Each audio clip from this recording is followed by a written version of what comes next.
Request accepted, and I'll take a little trip. Listen along as 5 nerds spit. E3 Comic-Con, the forest of indoor. Talking about tech, sports, and so much more. We'll suplex your mind with our random topics. Pull up a chair and get your geek fix. No cheat code needed, just stay unseated. Pretty soon this epic quest will be completed. Our casts are full of passion and emotion. Pop the top on our 12-ounce mana potion. If I know one thing, I know it for sure. We'd love to have you join on our aimless adventure.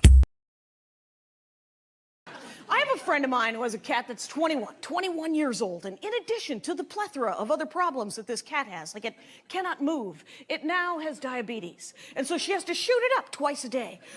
You know what that is? Time for a new cat. New cat. Twice a day. Why do you get a cat? So you don't have to do anything. That's why you get a cat. Because it poops in a box and you can go to work. $3,000 for diabetic cat medicine for this cat. You know what that is? 3,000 new cats. Cats are free. Yeah. War reenactment, guys. Do you know how far into the dork forest you gotta go to get to the war reenactment, guys? Very deep. You have to go by the Beanie Baby people and the Star Wars guys and the Renaissance Festival freaks and the Pokemon kids. You have to get past Harry Potter to get to the war reenactment guy. And I married a man. Huh? Exciting? I like to tell people, because you know who thinks I'm gay? Almost everyone. Could have been, went to college. It's not like I might not know. I met my husband doing online dating. I love online dating because it's a flippin' drop-down menu option. I'm a woman looking for a man to date. Tappity-tap, you exchange some emails, you dash off to a Starbucks, you look at each other for the first time, and then one of you goes, no, I have to, and you go home. And you do it again and again and again, until you meet someone who isn't horrified by our initial appearance. It's really just that romantic. And my husband makes video games for a living. Yeah, I knew it. I was like, how did you get that job? And he says, it's perfectly obvious how I got that job. I fought my way through several levels. And then I killed the boss. Yes. And I tell people, go out with a guy who plays video games. Go out with a guy who collects action figures and reads comic books. Go out with that guy, marry that guy, because that guy's home right now. Dude is around. Yeah. He's got a curio shelf, and he's got to organize his action figures. It keeps him off the pipe. It keeps him off the pole. It's nice. Hail, hello, hiya, and greetings, and welcome to the Aimless Adventure Podcast. This is probably the coolest episode we've done so far. Definitely. Oh, we are so excited to introduce you to Jackie Kashian, comedian and geek. She runs the Dork Forest podcast, which is a super awesome podcast I've been listening to for the last week. I can't even believe just how excited we are to have her. Thank you, Jackie, for agreeing to appear on our podcast. This is amazing. Sure, attainable goal. You want Jackie Kashian to come and talk to you for an hour. Well, we all really love your comedy. You're the first comedian I can think of that has ever brought, like the geek culture, D&D and video games and board games and all that other stuff into your comedy, and it's so much fun to listen to your comedy and like get it, be like in on the in joke. You know what I mean? Change. Yeah, it's refreshing for us. And actually, the reason that we asked you on the podcast is because John here has been a long time fan. So I want John to sort of explain his story.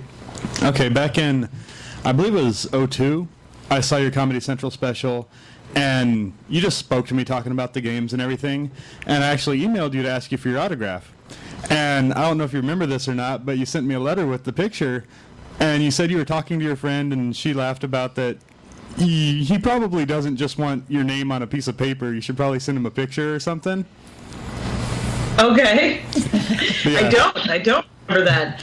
You got me in the days when there were hard copies of headshots. Because whenever So, yeah, been a long time print fan. Something. Yeah, 2003. By the way, are you about 28 or 29 years old? 38. You're 38? Yeah. Okay, well, between the ages of 38 and 28, clearly, or 25, I get a lot of guys just like you who their minds were blown, man. They were blown. Understandably, talking it's about awesome. fantasy legend, and they were like, "No way, man!" And I did kind of get into the ground floor of that stuff, which is it's been incredibly flattering. There's been a lot of dudes who are really, really nice about it. And I just, I was like, whatever, man. I just need to go play a video game. Thank you. Cutting into my gaming time. So, yeah, we asked you on today because John has been a longtime fan. Just a little bit about us. A couple of us work locally for an auto parts store. I work for the government. The less said about that, the better. Yeah. Overpaid and underworked. But we started as a gaming group. About a year ago, we got together and started playing D&D. I'm 34 years old. It was my first experience into D&D. And about a year later, we decided, hey, let's start this podcast. So we got through, 2 episodes, and we're like, man, we gotta up our game a little bit. We just really we enjoy doing it. It's cathartic to come in here and get to talk about these things because, it works. From setup, you guys seem to have min-maxed your setup with the arms and the microphones, and you made great characters. It looks really much nicer than the Dork Forest, which is on a card table. This is a card table. This is a card table. This is a card table. Yeah. No, I love the Dork Forest. I just got done listening to your episode where you were talking to Janine Garofalo and your friend Maria Bamford. Yeah. That was such a. You know what I love is how much you get it, right? Like Janine Garofalo's going on about her father and how they used to call him Apothecary Mike and all of that other stuff, and she's like, "I'm probably putting your audience to sleep," and you're like, "No, you don't get it. Dorks love detail." Right. Yeah, let there be minutia. Exactly. Exactly. So I guess we'll go ahead and get... So are you guys still playing D&D? Oh, yeah. We are. We're playing right after this podcast, as a matter of fact. Oh, good. So we'll talk about our D&D campaign a little bit later, but for now, let's get into our current adventures, which is the stuff that we're playing and watching. And Jackie, I would be honored if you would go first. Okay. I am currently playing a bunch of iPad games because I'm a middle-aged white lady. And so I am playing... Actually, I think everybody's playing iPad games. I did download that 7-pack, the first Final Fantasy Legends. I downloaded the first 7, or the first 10, rather, I think, that they made. It was $70. It was a lot, and it didn't take. It wasn't as fun. I liked it on the Game Boy much better. So right now I'm playing Criminal Case, which is a hilarious hidden object murder mystery game that's linked to my Facebook. Okay. And it is. I had to go see who made it. It's being made by a small studio in Paris, France. Oh, wow. So I picture like a pile of like fucking emo haircuts, just 25-year-old dudes who don't know a lot about America except for what they saw in movies. So like, there was like three levels were murders in the inner city. Oh. That's quotes, air quotes, the inner city of America. And the inner city, I don't know if you guys know this, there's a huge war going on between the Russians and the Chinese. Oh, wow, okay. And there was a murder over this giant turf war. Currently, I am doing a murder mystery and criminal case that is about Scientology. It's called The Utopians, and it's set in like their version of Hollywood. It's called Ivywood, and it is hilarious. I mean, the first 37 levels. Oh yeah, the first 37 levels were just sort of like me plugging along, solving murders. Level number 38 was the first giant reveal of the Illuminati in Grimsboro. And now I'm on like level 54, and I am like, there's Scientologists? What's going to happen? And it's the dumbest game in the world. I wish I could just give them money instead of doing in-game purchases, because if I do in-game purchases, the whole game gets harder because my husband's a video game designer, and he told me that. And I believe it. Nice. So, I'm curious, are the Illuminati related to Scientologists in some way? So far not. No? So far, oh, okay. The Utopians who are... That's a good thing, because they might be hard to overtake if they were together. Oh yeah, would be almost impossible. That would be a crazy world. World gone mad. And I heard you and your husband were testing a tabletop game. Oh yeah. He makes video games for a living, but every other waking moment of his life is involved with the thinking of board games, tabletop games, and so he just made. And is playtesting it right now. He did Gen Con a couple of weeks ago, which is the board game convention in Indianapolis. Right. got And a friend that attends that every year. He playtested it there all weekend, and he did. Go ahead. I was just saying we have a friend that attends that every year. Oh, I bet. He says it's the greatest thing ever, and but it's called the Hero Instant, and it's like a D&D game but superhero, and it's done all with D10s. And he started making it like 4 years ago because I don't like to make characters. I find it tedious, and so he was like, I'm gonna develop a game where you can make a superhero character in less than a half an hour. Ooh. With all of, and it can do whatever you want it to do. Like my first character was a guy who had fire powers, and his mode of transportation was a motorcycle. So his name was Firebike. You got to start somewhere. I called him that. Pretty catchy stuff. That's but hilarious. you can do anything. One guy at one of the playtests I took part in. His mode of travel was the last chunk of his planet, and it was made out of a meatball. And so, if you go to the heroinstant.com and look under power sets, he's got and it's still, he's still playtesting it and stuff, but there's still plenty. You could game master one if you wanted to play it. But you can be almost anything. I don't think he's done the magic powers yet, but other than that, you can do almost anything else.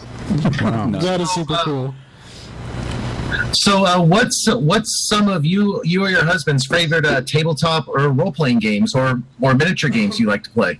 I'm kind of curious. Okay. Well, I'm in a 3.5 Eberron game. That's my first ever D&D game. Okay. And we've been playing that for 10 years, so I'm essentially a god. Nice. I'm a 17th level rogue Kalishtar dancer. Because Andy always pulls stuff from different other games, and he doesn't like psionics. So who knows?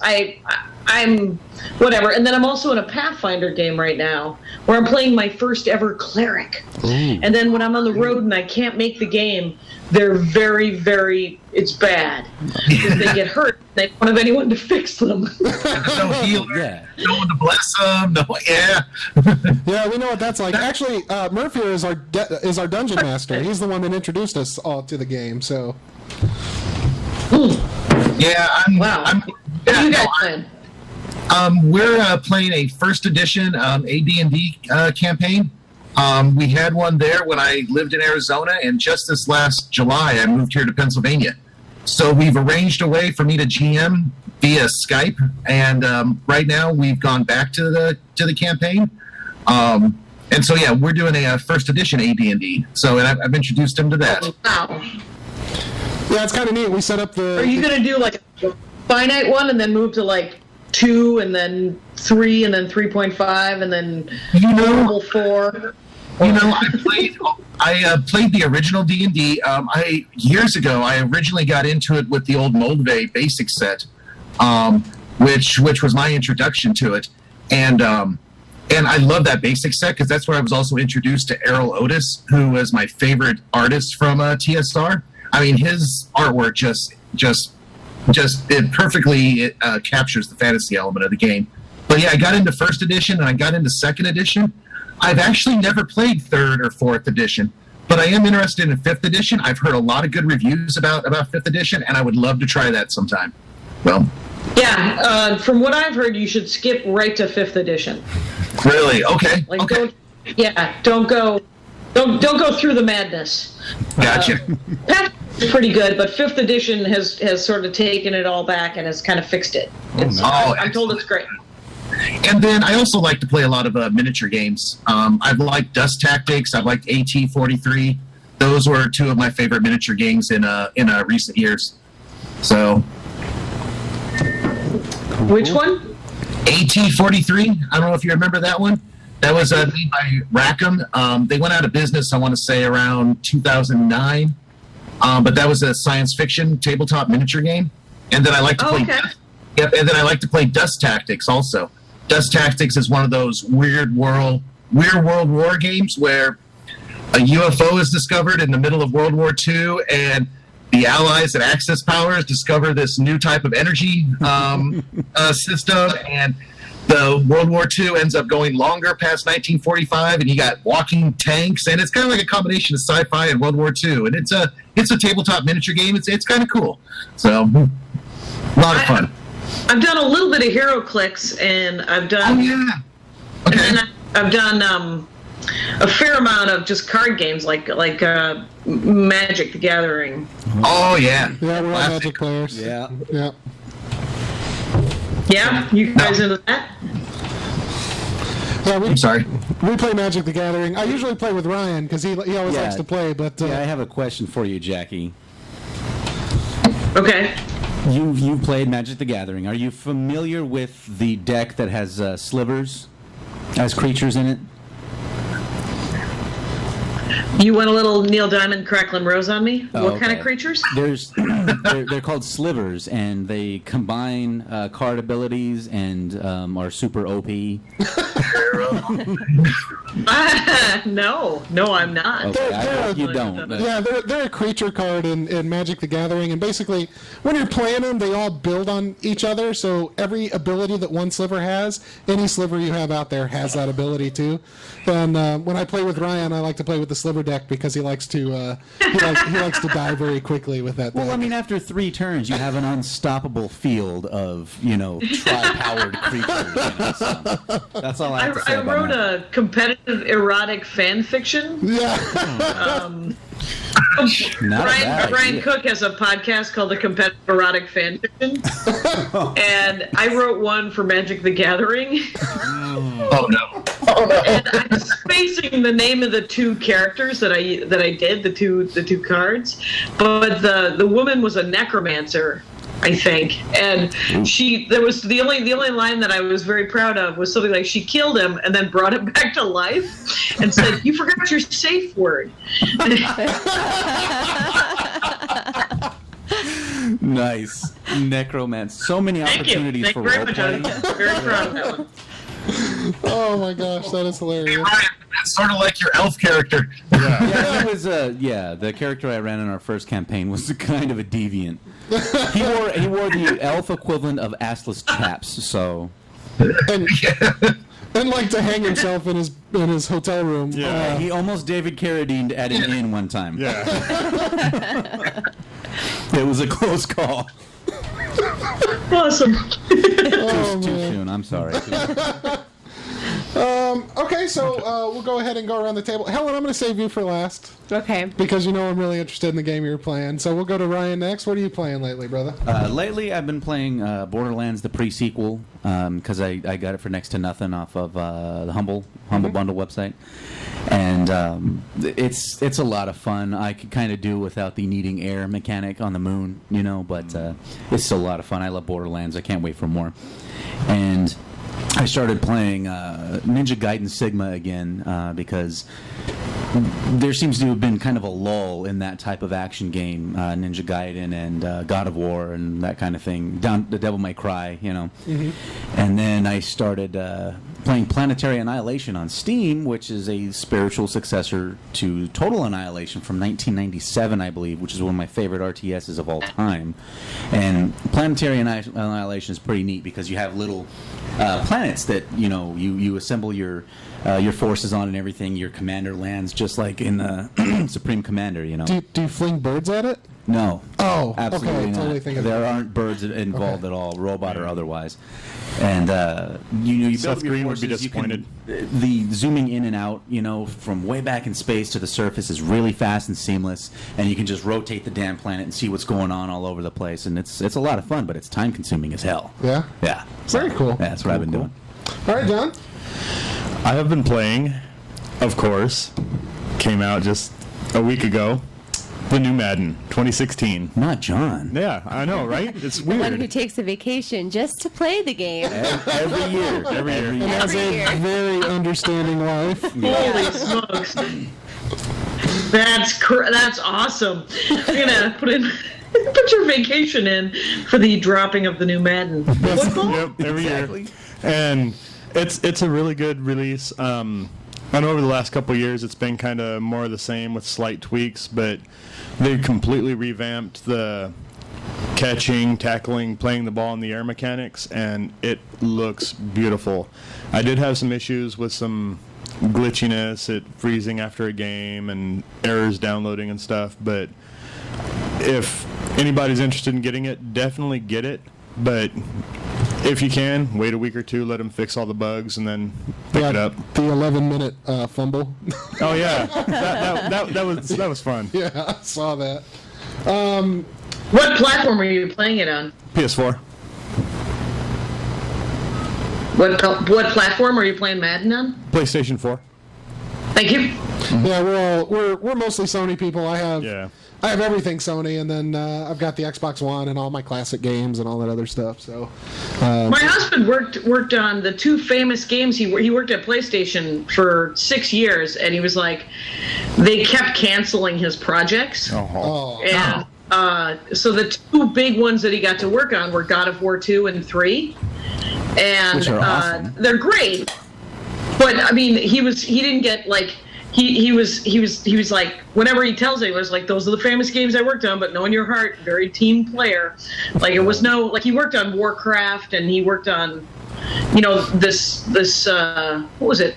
Axle of Evil.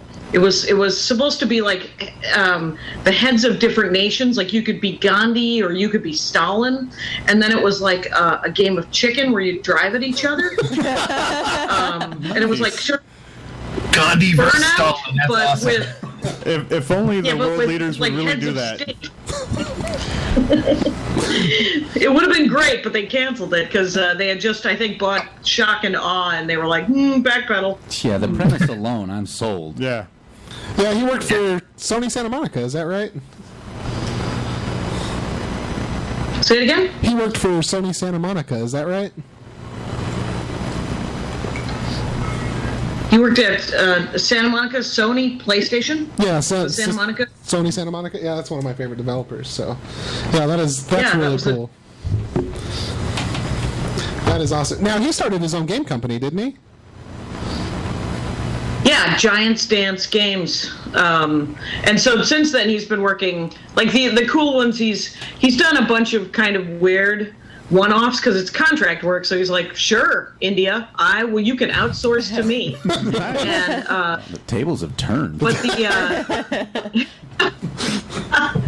but he did a bunch of projects for Disney, like kid games. He did Cars 2 App Mates, where you drove the car on the iPad. And then Hot Wheels, he said, makes a better version of it. They took our brand new technology and made a better game. Oh. And then he's fine. He's got more games in his head. But and then he worked on one of the Tron games for the iPhone when that movie came out, like the bike one.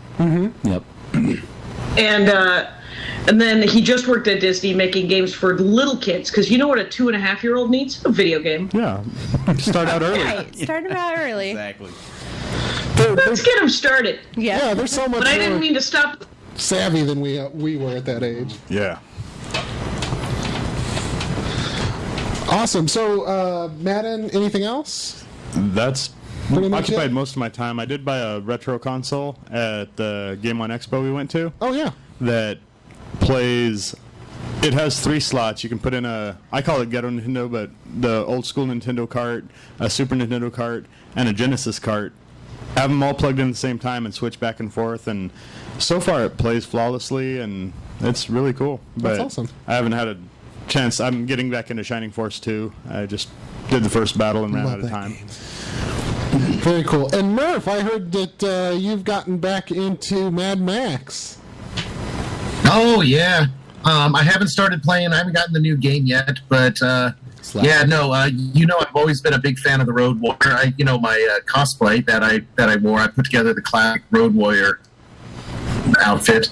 So I picked up Fury Road, and that got me inspired again to watch the original 3 movies that I probably haven't seen in a couple years.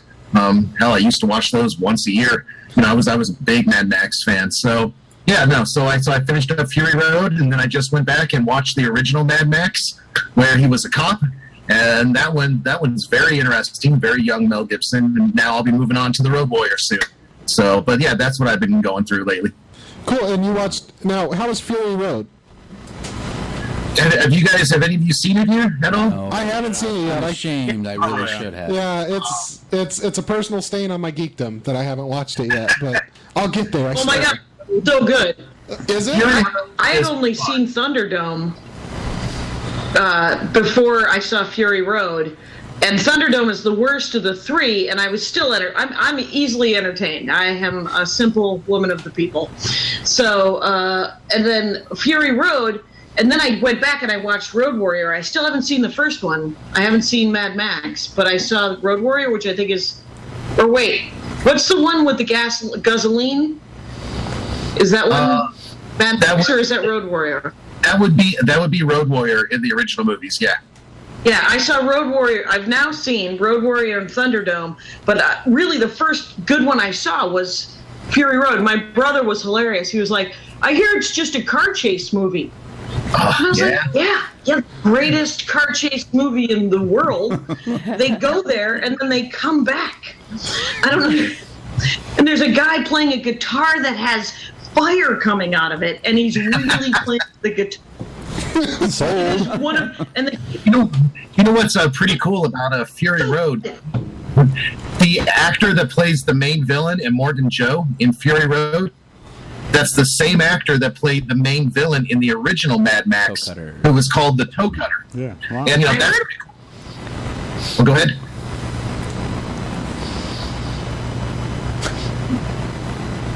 Oh, okay. Yeah, but yeah. Do you know that? Oh, go ahead. Shit. Did you know that Beast plays? I dropped my hangout. Butterfingers. Did you know that the guy who plays Beast in the X-Men movies plays Nux? Really? That's the same guy? I did not know that.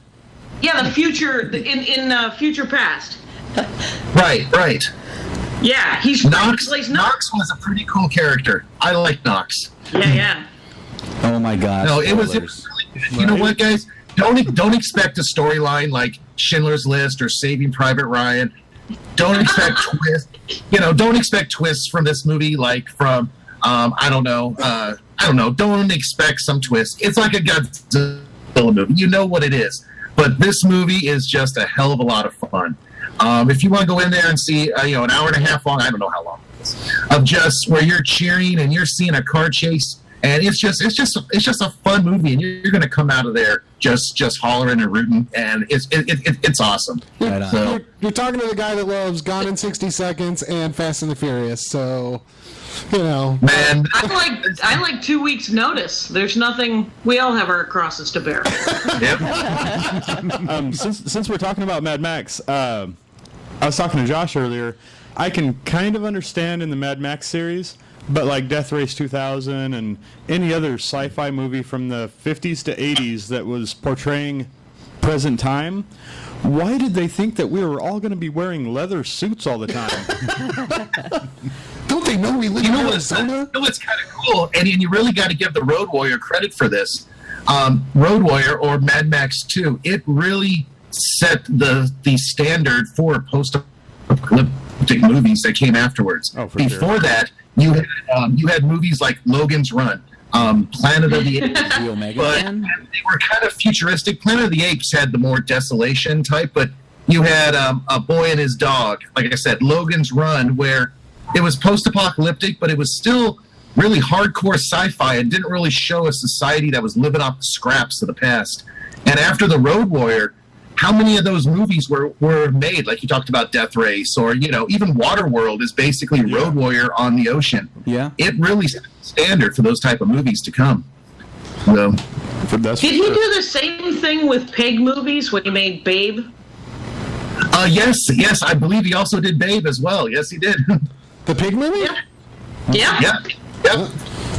Wow. I don't think I've seen that movie since I was like... Humongous, and he did Babe the Pig. That is awesome. Go ahead. Did you say something, Jackie? No, I was hoping to hear the last what the nice lady is playing. Oh, let me talk about mine real quick, and then we'll go to Helen because I really want to talk to her about what she's playing. Because I've played it and I don't have anybody else to talk to about it. So, lately, what I've been playing at work on my breaks and stuff, I've been playing this game on the Vita called Muramasa Rebirth, which is a side-scroller action game. Yeah. Ninjas. Yeah, you've got a woman whose soul was stolen by like a demon ninja or demon samurai. Story been told tons of times. Yeah, the real strength of this game is the combat and how pretty it is. I mean, it is a gorgeous The game art to is look great. at. That's Vanillaware, right? It's Vanillaware. Yeah, it's excellent. Especially on the PS Vita. It's got some overtly sexual themes sometimes and stuff like that, but despite those flaws, it's a lot of fun. I got to a boss I couldn't beat, and I haven't touched it in like 4 days. So Rage quit. Yeah, I just sort of rage quit, which is okay because Metal Gear Solid 5 came out on Tuesday. Yeah. And I just built this super awesome PC for myself, and this is the first thing I've had to like really test it out. And that game is okay. First of all, that game is a whole hell of a lot of fun, and second of all, that game makes no goddamn sense whatsoever. I would expect no less from Hideo Kojima. I mean, you can sneak up to guys and then knock them out, like choke them out so that they're just unconscious, and you can literally hook a balloon to them, and it sends them back to your base where they learn to fight for you. Yeah. Like, not only that, you go back to your base, which is called Mother Base. Is it made in Japan? Absolutely. Oh, yeah, Hideo Kojima and Konami, yeah. Yeah. So, That sounds it. oh, it's Said. I had the opening sequence is I don't even know how to describe it. It is Well, don't, because none of us have played it doesn't matter. Yeah, You wouldn't it does. understand it. I've followed the series from the No. first entry. I would know what's going on. You would not understand this opening I sequence. bet you I would. No, you wouldn't. Well, But Put money on it. Put money on it. at the end of No, the let's day, put a serrano pepper on it. I'm relatively certain because I played it before I went to bed that opening sequence gave me nightmares. Yeah, 'Cause you did talk about I had that. some crazy And night that- terrors. I was that going to night. laugh at you until I remembered I had a nightmare after I started playing The Last of Us. So Yeah, there you go. So, it really doesn't make any sense. And then when you go to your mother base, all of these guys that you captured are around, and you can, like, choke them out and, like, beat them up, and they're like, "Thank you, sir, may I have another?"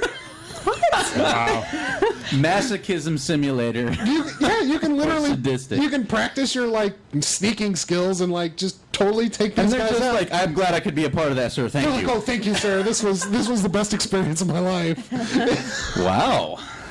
Now, the other thing I want to say about the game is what makes it especially strange is, like JRPGs of old, like you're playing Shining Force 2, right? Uh-huh. Do you remember when somebody would ask the protagonist, your character, a question or something, and it would just go to their portrait and it would be ... Mm-hmm.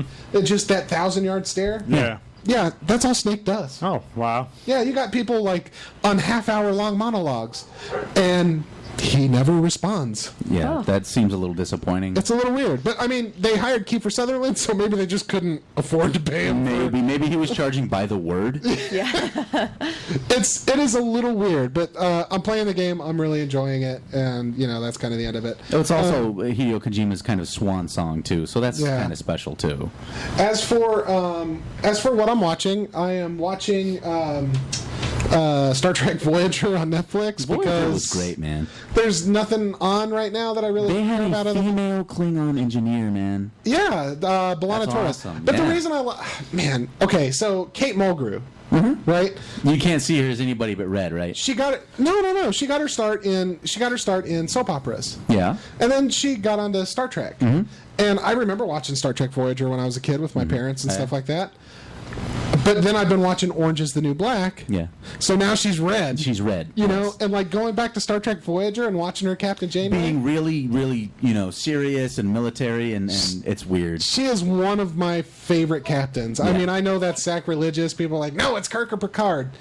Well, what Janeway's pretty badass. Nobody says anything about Cisco from Deep Space Nine? No. He was all right. He's a pushover. Nobody has ever said that. No. I think Jackie's now realizing how far into the geek hole she's traveled, you know? I'm sorry, we just totally went off into Star Trek. I loved Voyager, and it's funny because most of my friends hated Voyager, and they all like Next Trek a lot, or what they call TNG now. The kids bringing it TNG, but we just called it Next Trek when it played because it was the next Trek. Yeah, and it was the next. It was the next show. There had not been another show except for cartoons and stuff. Well, there was Generations. Generations was brand new. It went Next Trek, and then it went, I think, Deep Space Nine, and then it went Voyager, or did it go Voyager, Deep Space Nine? No, it was Deep Space Nine and then Voyager. Yeah. That's what I thought. And then Generations with Scott Bakula, whose name rhymes with Quantum Burt Leap himself. That was a great show. Quantum Leap. I only saw a few episodes of Enterprise, and I kept wanting, I can't remember his name, to pop up and say, we have to jump out of this timeline, you know? And it never happened. Yeah, Ziggy, yeah. I liked Enterprise. I'm probably one of the few that did. I thought it had its merits. It wasn't... I didn't stick it out. Did it get better? I don't know. No? It didn't. No. It was just a much different story because, it was before the Federation was formed. It was got a little bit better, but if there was something else on, I'd watch it. Yeah, I mean, it was different, and there's this whole race of characters that are time travelers that are never mentioned in any of the other Star Treks, and like the whole timeline's messed up. Assholes. But like, I love that. Like, so then J.J. Abrams took the series, right, and then recreated the timeline. But like, there's one point where Scotty mentions in the first of the new movies, where he's like, "Oh, I took Captain Archer, or I took Admiral Archer's dog and beamed him to Mars or something," and I'm like, I know what he's talking about. The little beagle that Captain Archer had, right? So, I mean, nobody else liked that show, but I mean, it's Star Trek. It's like, give me my fix. Yeah. She's not speaking up, but she was quite a Trekkie when she was a kid too, weren't you? Yeah, but I can't remember which one it was. That's awesome. It was the original. So. Oh yeah. So let's get back to what. Go ahead. Oh, I was going to say the new movies were. I'm looking forward to Star Wars because both the J.J. Abrams Star Trek movies were very Star Warsy. Yeah, I love what J.J. Abrams did with the Star. He managed to capture the essence without feeling like parody or copying or anything, and it worked. And it didn't feel like pandering. The second one was better than the first one. The first one was straight up Star Wars. That Star Trek was just, there was a giant drill from space. We were like, okay, that's not happening. Star Trek. There's no weird shimmying down. That's dumb. Second Star Trek was, I thought, had a lot more heart to it. I don't know what he's going to do with Star Wars. I can't wait to see it. Yeah, I'm looking forward to it. Now, I will say Me too. The opening of the first Star Trek movie that he did is one of my favorite openings to any movie cinematically ever. amazing. Fast and hectic. I can't even remember it. What was it? It was when Kirk's dad was on the ship, and then what was his the Romulan ship came. That's right. And started attacking Nero's ship. Started attacking him, and he was trying to get his wife off the ship so that she could have the son, which would eventually become Kirk. And then he's like, baby, I love you. And then he crashes into the screen, and the ship blows up, and it's just like, oh my god! Yeah, it was a kick-ass opening. And then you can see Kirk as a young kid driving that Corvette, '63 Corvette, hauling down the road. He's like, hey Jimmy, playing freaking Rage Against the Machine in like 2022 or some shit. Nice. Like, it's just like, it's a classic. Oh, it's awesome.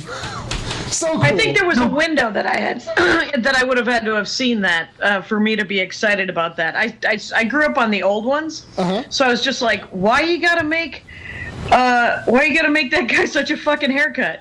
Because it was Chris Pine, and it was, and I like Chris Pine, but he was such a tool bag, and you're like, and he's just, I mean, I get it. In the original Star Trek, he's constantly getting laid and hitting on people, but you just want to go, man, I'm going to need a hero in some point, not just a baby. Right. So, and I think in the second one it was better, and Spock was a bit of he was a little too sexual as well. It wasn't like it was. What's the thing that he gets every 7 years and it's not acrobatics? Ponfar versus Pon. Oh, okay, I get it mixed up with the acrobatics on the rooftops. That every 7 years where the Vulcans get horny, basically, that? Yeah. I can't remember what they call it. Well, that's something that they and I have in common. Every 7 years? Yeah, give or take. It's an opportunity-based thing. So. Gotcha.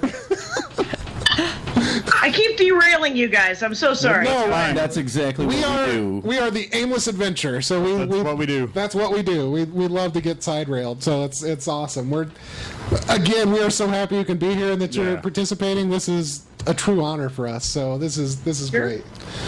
But, so are we going to move on I'm to? flattered to be part of it. Yeah. Yeah. So what were you going to say, John? I was just going to say, let me preface Helen's discussion with saying that she's a gamer. She plays, Farmville, and she plays at least some game every single day since I've met her, pretty much. That's all it takes. But she's never been a console gamer. Well, she decided she's going to give it an attempt. She's going to try and see what it's about and try and join us. And so we put it out on Facebook to our group and my friends and stuff to take suggestions on which game she should start out on. And she took the suggestions and made her choice, and I'll let you start now. Okay, so I decided to play Persona 4, which is a what? It's a Japanese role-playing game Japanese on the role-playing PlayStation game. Vita.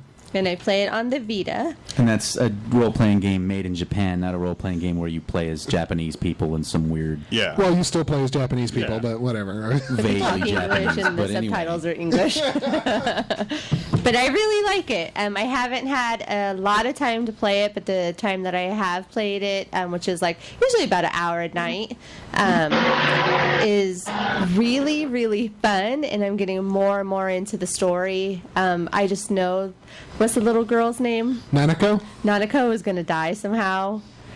Don't tell me, but that's just the feeling that I get because she just is so sweet and does everything, washes the dishes and does everything around the house while her private investigator father is off solving the mysterious crimes that's happening. Yeah. And then Nancy Drew! And then your character's off trying to figure out the same crimes through a different means, right? It's like through a television set where they go through this, I don't know if it's a portal or what it is, but they go through this television set and there's that teddy bear. Teddy, I think is his name. Teddy is his name, yeah. And he seems like he's just getting in the way right now, but yeah, so I'm really excited. I'm totally the noob. I play just Facebook games and games on my phone, and so this is a new experience, and I'm excited for it to go further. So I'm sort of curious, because there is a romance option in the game, right? I haven't gotten to that part yet. But there is a romance option. Okay. So where are you leaning? Definitely not the Chia girl. You don't like Chia? No, her voice, oh my gosh. When she's talking about the game, I'm like fast-forwarding through it. All right, cool. Well, I can't wait till you get a little farther in the game and we can hear a little bit more about the romance and social aspect of it, because that is a fun part of the game.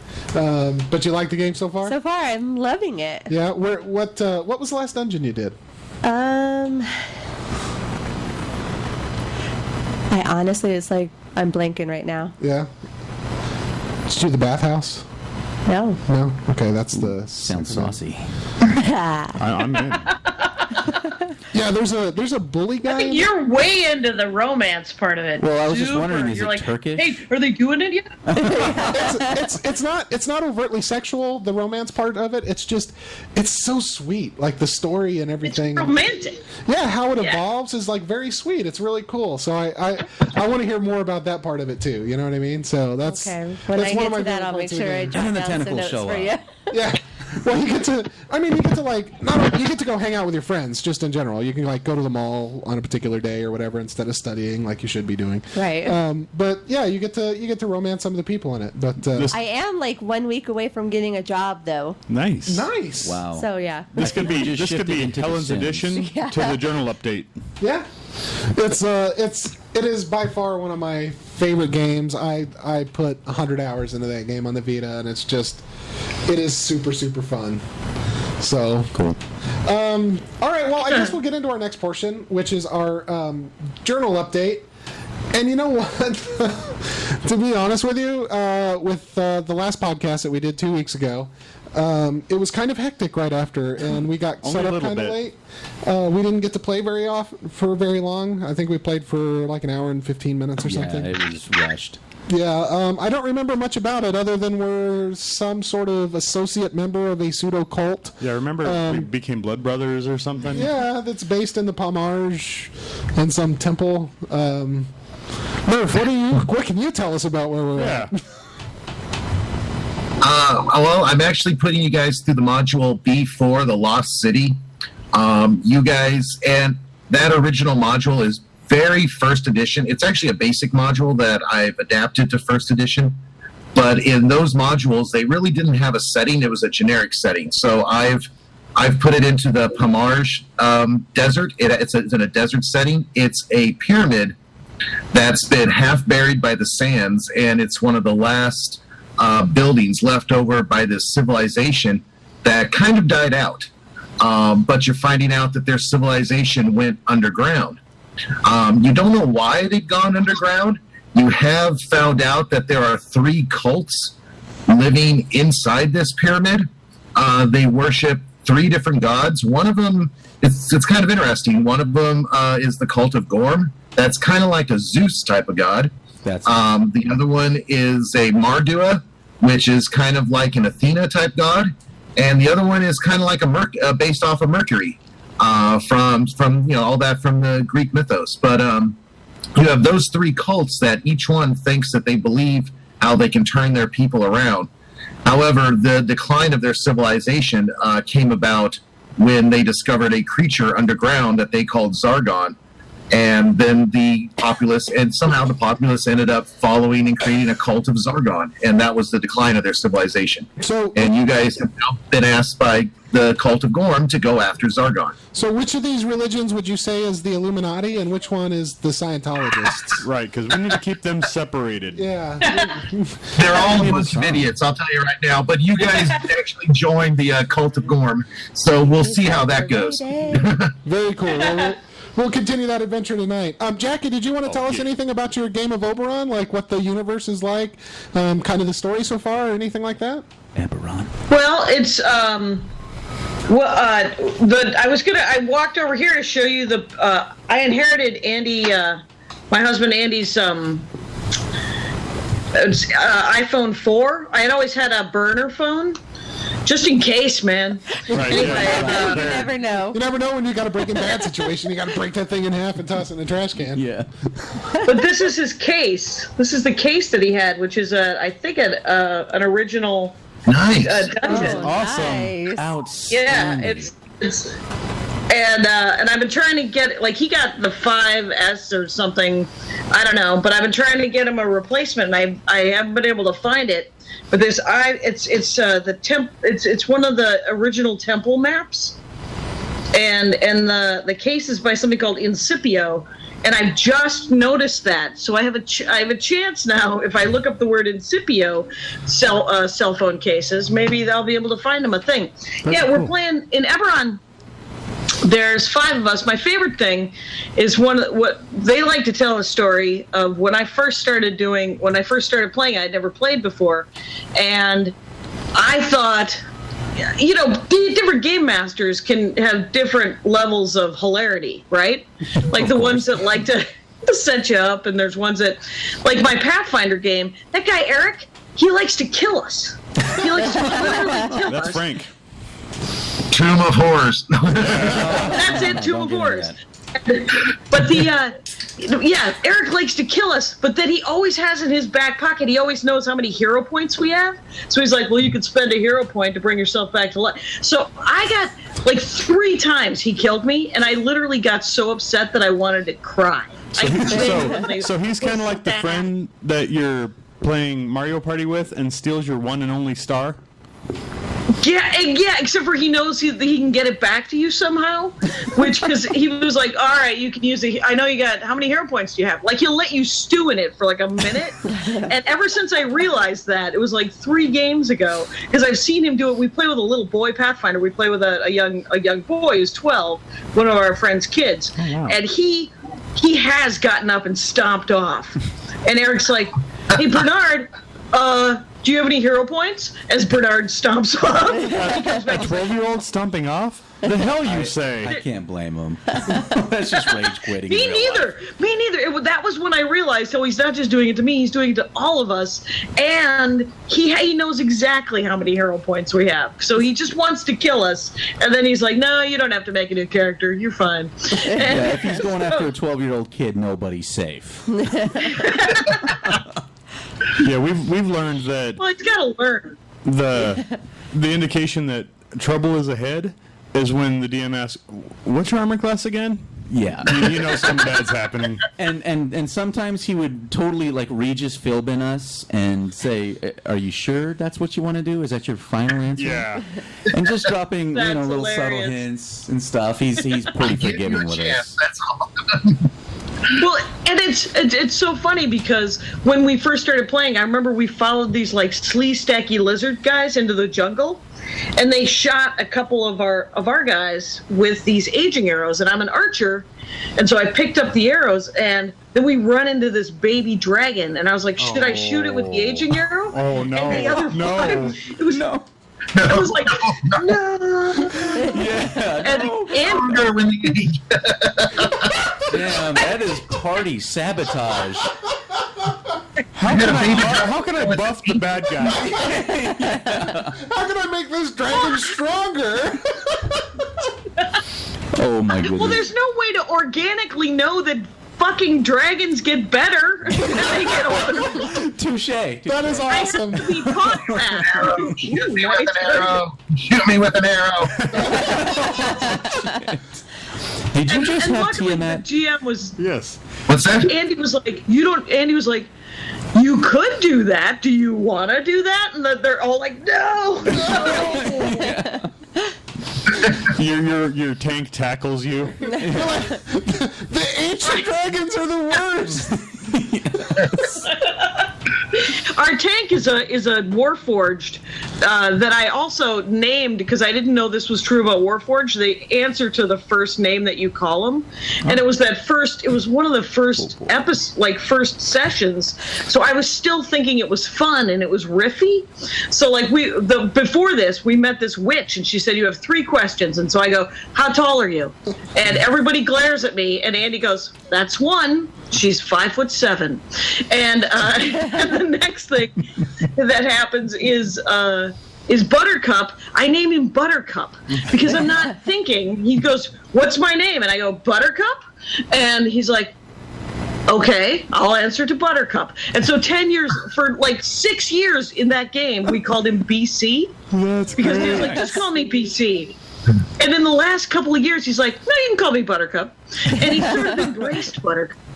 That's awesome. That's so cool. Hilarious. At least he didn't end up with fuckface or something like that. Yeah. I just some curse. I love D&D because we have the greatest stories. Like, yeah. I'm 34 years old and I'd never played D&D until a year ago, and it was like the second or third game we're playing D&D, right? And we go into this like ancient wizard's house that was like one of the Circle of 8 at one point. Why do you have to do this? Why do you have to do this? And Ryan finds this box that's hidden in the house of this ancient. It wasn't very well hidden. And this ancient and powerful wizard. And I'm like, hey, Ryan, you're the thief. Do you want to detect for traps? And he's like, no, fuck that. I'm just going to open the box. And bam, fireball blows up in his face. No eyebrows.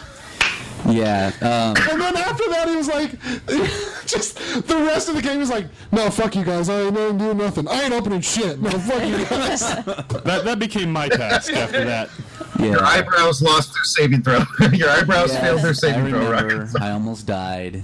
We can move on. And you have these ongoing jokes, right? Like somebody fails a roll or something, like John fails a roll, and like all of a sudden he's just obsessed with stairs for no apparent reason. And that was a long-running joke that came from a failed wisdom roll. Yeah, it was. Oh, that's hilarious. Like my wisdom was already like a 6, and I rolled a 1, and so I'm like, hey, look, stairs.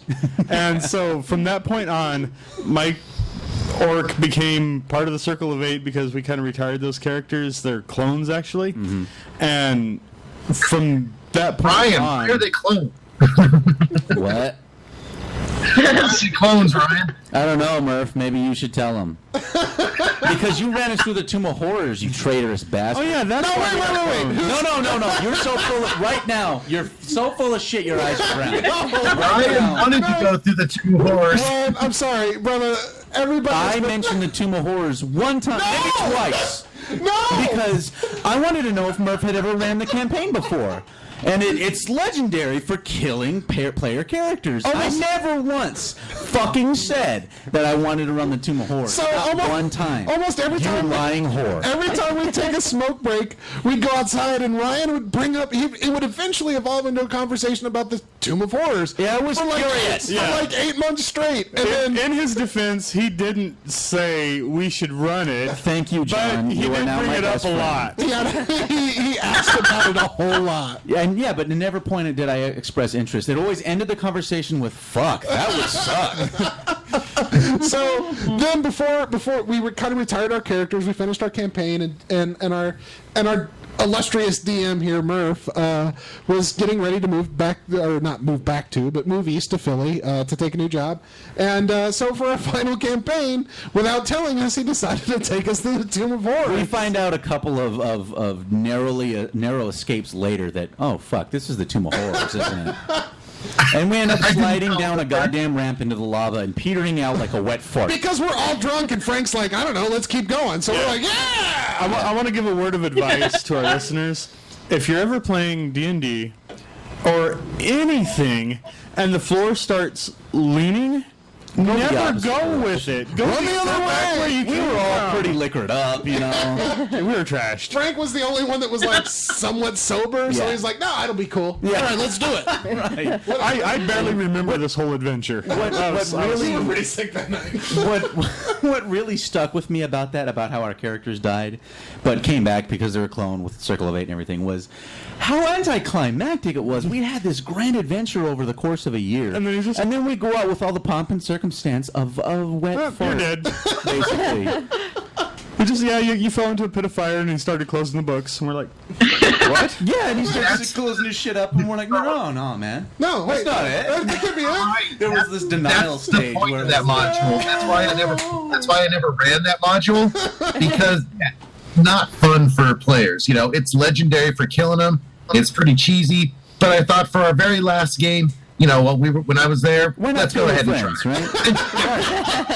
That's why you become a DM. Hey, let's have a big going away party. By the way, we're going to kill you at the end of the night. It's like a game of Clue. But it's Murph did it in the game room with the Tomb of Horrors. It's the story of D&D, right? Like, I'm not a thespian. I don't like to act out. I don't like to be like super involved in like the minutia of method acting for my character, right? Except for that little. Speaking of which, right.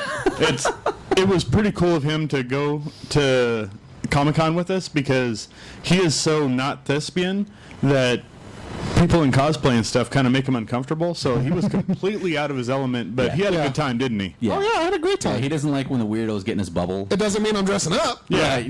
But I had a good time.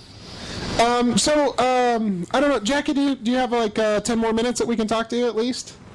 Sure. Okay, awesome. Yeah, it's good. So I kind of having a blast, you guys. Awesome. Right on. Hilarious. We're so Thank happy. you, Jackie. This is so great. So we kind of wanted to get into our aimless discussion, and we've got some possible topics here.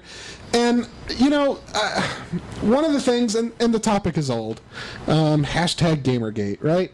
So this is one of those things that I just We would Where's the reaction? I put my head on the table, and I'm just like, what the fuck is wrong with people? Honestly. And as a female and a gamer, we would really love to talk about this while you're on. Yeah, me personally, when I was in high school, if I met a girl that played video games, It was Awesome. awesome. Yes. I wasn't interrogating her about like the minutia of Yeah, the or game. trying to find out if she was a real gamer. Yeah, like I didn't care if they just played Sonic and Mario. Right. I don't care. It was Yeah, cool yeah, walking that's into a fine. room and I seeing a really 64 like her. console plugged in. and if she mentioned something that I hadn't played, you're damn right I was at Blockbuster renting that game. Yeah. You know what I mean? Right. But I wasn't sure. In high school, I used to go to this arcade because I played only uprights Okay. until I got my Game Boy and a Mac. That's what I Wow, played. you've done Apple for a while, haven't you? Yeah, a little bit, but literally the first month of college, I spent $75 a week on video games. Holy cow. Until I met a guy who spent his entire student loans on video games. And then I was like, oh, hell, I got to learn how to control this. And I never realized it. The guy who managed the arcade, because there weren't a lot of women, there weren't a lot of girls playing this. But I remember literally thinking it was romantic to play doubles with a guy, like on Donkey Kong. It's like spreading a straw in a milkshake. Zaxxon. Yes. I don't even know. Wait, I don't know if Zaxxon was a doubles one. Donkey Kong for sure. And what was the other one? Oh, and I remember watching this guy I had the biggest crush on play Dragon's Lair. I would just stand behind him and watch him play, I man. sucked at that game. He was super cute. Yeah, that was the worst. It was all memorization. It was just Yeah. a tink, tink, tink, tink. You know that You know. game was on Laserdisc? That game was on Yeah. everything. Well, I mean, inside the cabinet was a Laserdisc I system. Oh, wow. Dragon's Lair 3 years ago. I had restored a Dragon's Lair and had actually sold it on eBay. But I have a few uprights that I've collected over the years. Yeah, a few. Which A ones? couple. What do you got? I have four dedicated stand-ups: Star Wars, Tempest, Asteroids Deluxe, and Battlezone. And then I made a MAME stand-up and a bar top MAME I made. But for a while in 2009, 10, and 11, it was during the recession. I was buying old arcade games. I was restoring them. I was trading them. I saved some. I kind of taught myself on the internet how to fix them up. So I was doing that for a while. Yeah. This is what you're doing for the government. I get it. That's your government job. You know, That's awesome. It originally started with my wife, and she was like, I brought home a Berserk. That was my first one. And she was like, cool, an arcade game. It feels like the TV show Silver Spoons. Nice. And then Yeah. after a year, then after a year, her new response was, where are we going to put that? Oh, you got another one? let me say, as That's everybody.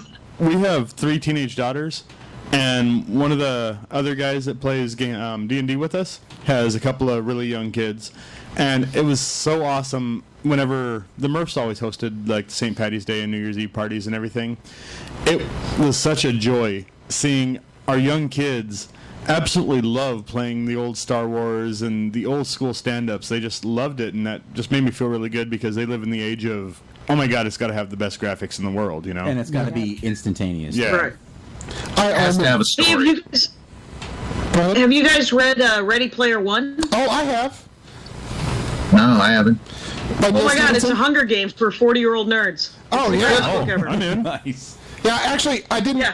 I didn't read it because I sit in a cubicle all day. So I usually listen to audiobooks to and from work because I've got like 2 hours to commute a day and all that other stuff. So I listened to it, and Will Wheaton actually narrated it. Will. Wheaton. Right. Wheaton. But yeah, Steven Spielberg recently licensed it for a movie, which Nice. has got to be a complicated license. Right, the IP is going to be crazy, but he's got the best chance, I think, right? For sure, for sure. I wonder how it's going to be pulled off in a movie setting. You know what I mean? Yeah, I don't know that they can, but the book is great. Read the book. The book is awesome. Or listen to it, yeah. Yeah, no, the book. It's on my list now. Yeah, the book is great. It's kind of a pseudo-scientific sci-fi future where everybody plays, basically everybody in the world plays a VR role-playing game. Just sounding like Dot Hack. Yeah, it's really good. It's really cool. But anyway, and it's an easy read too.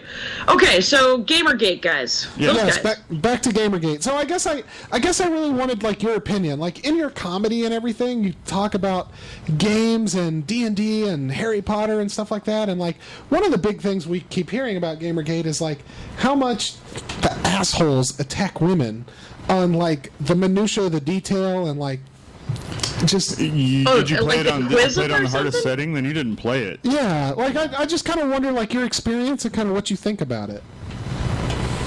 Well, here's the best news is that everyone knows that I don't have any details. I am the golden retriever of happy, joyous, and like just fun games, right? I just want to play games and read books, and what I remember, and what I don't remember, I don't remember. And if I'm you with want to you, hate sister. me because of that, that's fine. I mean, it just seems a waste of your time to hate me because I'm never going to know who anyone is. I'm just not. I know that Nicki Minaj is a person. I know that Taylor Swift is a musician. I don't know anything about it. But I wish them the best of luck. There. Yep. Yeah. I'm completely with you.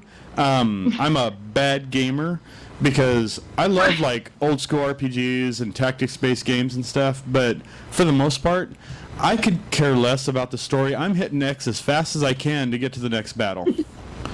Oh, I'm a story. Yeah, I'm the opposite. Button mash. Yeah. I get why. I mean, it's essentially, this is what's, in my opinion, this is what happened. Somebody loved a game. Somebody else said that the game didn't have enough representation of minorities or women or some damn thing. That's as far as I've gotten. And then someone was like, well, don't ruin the game that I love.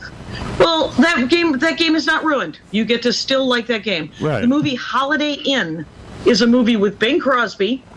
Bing Crosby? No. Holiday Inn? Anyway, but there's a scene in it in blackface where Bing Crosby is in blackface. Okay. It's horrible. I watch it every year. Every year I watch it. And every year I don't fast forward through it. I was like, that was a thing that he thought was necessary. I'm going to just have that on. And, because they do these whole things where they cut stuff like that out now. Like the whole E.T. replacing the walkie-talkies from the guns and that they had in their hands to walkie-talkies. Yep. Yeah. That I find total bullshit. Yeah, And I agree. so if there was a horrible game, I remember when the first time people lost their minds, they were like, video games are going to make people be violent and assholes. One of the first times it came out, they showed a game that just some hackers had made, right? Just some programmers. And it was a game where you were Colonel Custer. And you raped Native Americans. That was on the Atari. Custer's Wow. Revenge on the Atari 2600. Yeah. The worst fucking idea ever. Yeah. It was marketed as an adult game. It was supposed to be a rock in And some made way. by assholes. Wow. Assholes. Yeah. If Right, I, and not cool. Not, in my opinion, when you chase after Sarkeesian or any of these women who have, and you make their lives horrible, you're just using your powers not for good, man. Yeah. Use your powers for good. Do something to Trump. Fucking, I mean, not that he's not going to do it to himself, but I mean, it's like, use your powers for good and just play the game you want to play. I Who just cares? can't imagine devoting so much energy to being hateful like that. Well, and like I said, like when I was in high school, any girl that played video games, I'm not Heck worthy. yeah. Right. I'm not worthy. Like, and It's today. I was just happy kids to are- talk to a girl. I don't even care. 2 steps. if I remember correctly, the Gamergate, I don't remember her name, but Anita Sarkeesian. Or, yeah, her idea was let's make a super easy mode on these games so that. Oh, BioWare developer. I can't think of her name right now. But she wanted a super easy mode so that women specifically and casual gamers could play a game and get the same experience as a hardcore gamer, get the full story, be able to play through the game without the crazy... And talk about it with their friends. Yeah, without having to worry about mechanics. And button mashing and worrying about combos and everything. And it's not like she was saying, let's dumb all the games down to nothing. Yeah. She was saying, give an option to the casual gamer. Especially and everybody story-heavy attacked games. her. Yeah. And like, I like the idea of, hell, I play a lot of games, but I'm more on the casual side. And if I could play through a game on easy and then decide, all right, that was pretty easy, I'm going to try it again on hardcore or whatever the case may be, there's nothing wrong with that choice, but she got attacked. Yeah, here's my thing, right? Like, she was talking about Mass Effect 2 or Mass Effect 3, but for instance, The Last of Us. We've talked about The Last of Us before, but The Last of Us... Just about every podcast. Yeah, but it is the greatest example of storytelling in video games that I can think of. Now, The Witcher 3 is also a good example, but The Last of Us gets you so emotionally involved. Yes. You're so in on it, right? Absolutely. But if you can't play third-person stealth action games, you're going to hate it. Even on the easiest difficulty, you're probably going to hate it. Yep. But it is one of those games that the story is so good that I feel like... You want as many as your friends and family as possible to experience it. Exactly. And having the option, and the word here is optional, in a game to play it on an easy setting or like a tour mode of the story, right, where maybe some of the battle scenes or something resolve themselves. They're not changing the core of the game at all. It's an option that they're adding, and the fact that makes some people willing to issue death threats is pathetic. It's crazy, right? And say somebody who wants that part of the game, right? Say they make a tour mode of the game, and they go out and spend $60 on it. The only thing that they're helping is our hobby. Right. Yes, exactly. Do you know what I mean? You got to vote with your wallet, man. Yeah. I hate to... Well, I don't hate to. I'm going to dumb it down to the nth degree. I know people like my wife, Helen. She's actually taken a step and trying to get into it and stuff. But if there were games that had that easy mode that was basically an interactive movie that she could sit in front of the TV for a couple hours a night for a week and finish out and see the story and stuff, that would be great because people would buy that game that necessarily wouldn't have before. Developers get the money, develop new games for us that we can play on the whatever difficulty we want. Exactly. Yeah. I mean, it's a win-win for everybody. It's all money into... I have a unique... Well, okay, not unique, but I have a very good situation gamer-wise because my wife and I both enjoy video games a lot. I think it's a little unique, but yes. Okay, well, she's huge into Diablo and mystery game franchises. She likes certain action games, but she really likes... What's that? Those are creepy. Those are creepy. She usually... Those are scary. She's usually looking through her fingers, but... she watches me play story-heavy games. She'll sit right next to me on at my computer or wherever, and she remembers more about them than I do. If I pick up a game I haven't touched in 7 years, there. And I get balls deep into a story. I'm really all about every detail of a universe. Yep. And that's a hell of an image.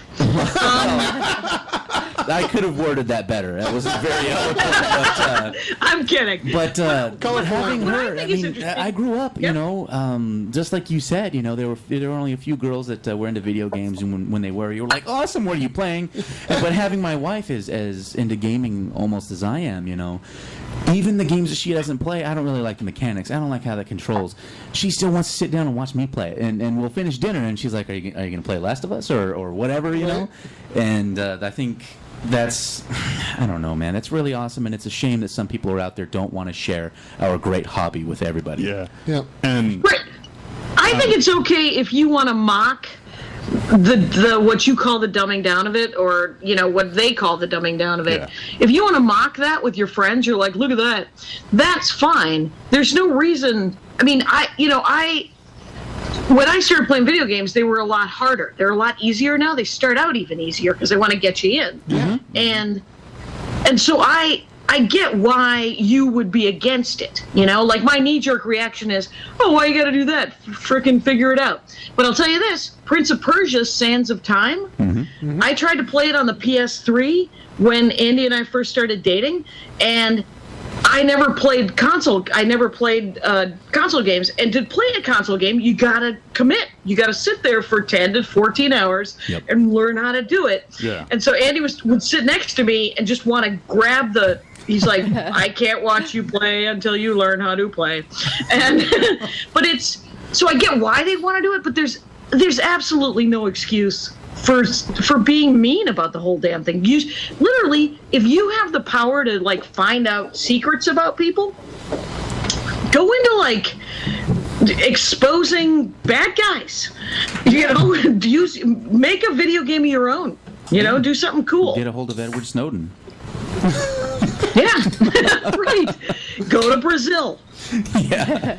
Sanctuary. Yeah, it's one of those things that I guess I don't understand the mentality, and maybe it's that I'm too old, but I feel like the internet and these because you're a good guy, and these message boards because you're a decent guy, and there's these guys aren't He's not bad. Because it's every age. There's fuckwits at every age, and they haven't found my part of the forest, and or if they are there, I don't offend them, right? I have a certain. I don't want to go. I do want to play The Last of Us now. It's outstanding. What platform is that on? You absolutely should. It's a PlayStation exclusive. It was made by Naughty Dog, which is a PlayStation first-party company.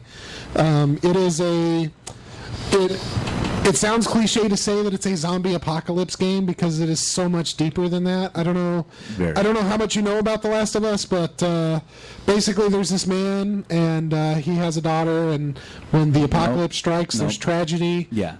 And then it follows up 20 years later, and he's got to escort this girl that appears to be immune to the cordyceps, which are the thing that makes people zombies. Mushrooms. Cordyceps. Yeah. Midichlorians. Awesome. Exactly. Yeah. Yes, that's the MacGuffin of the franchise. The chemistry, I don't know. Do you know who Troy Baker is? Who? Troy Baker. No, not offhand. Okay, he is a prolific voice actor for video games. Very talented one too. And then Ashley Johnson. Yes. Okay. She's an actress. She's an actress. Yeah, she was in What Women Want with Mel Gibson. She was his daughter. That's right. She's been in another few indie films. But their chemistry in this game and how they move through the game is absolutely brilliant. And if you don't feel something during this game, you are dead inside. Yeah.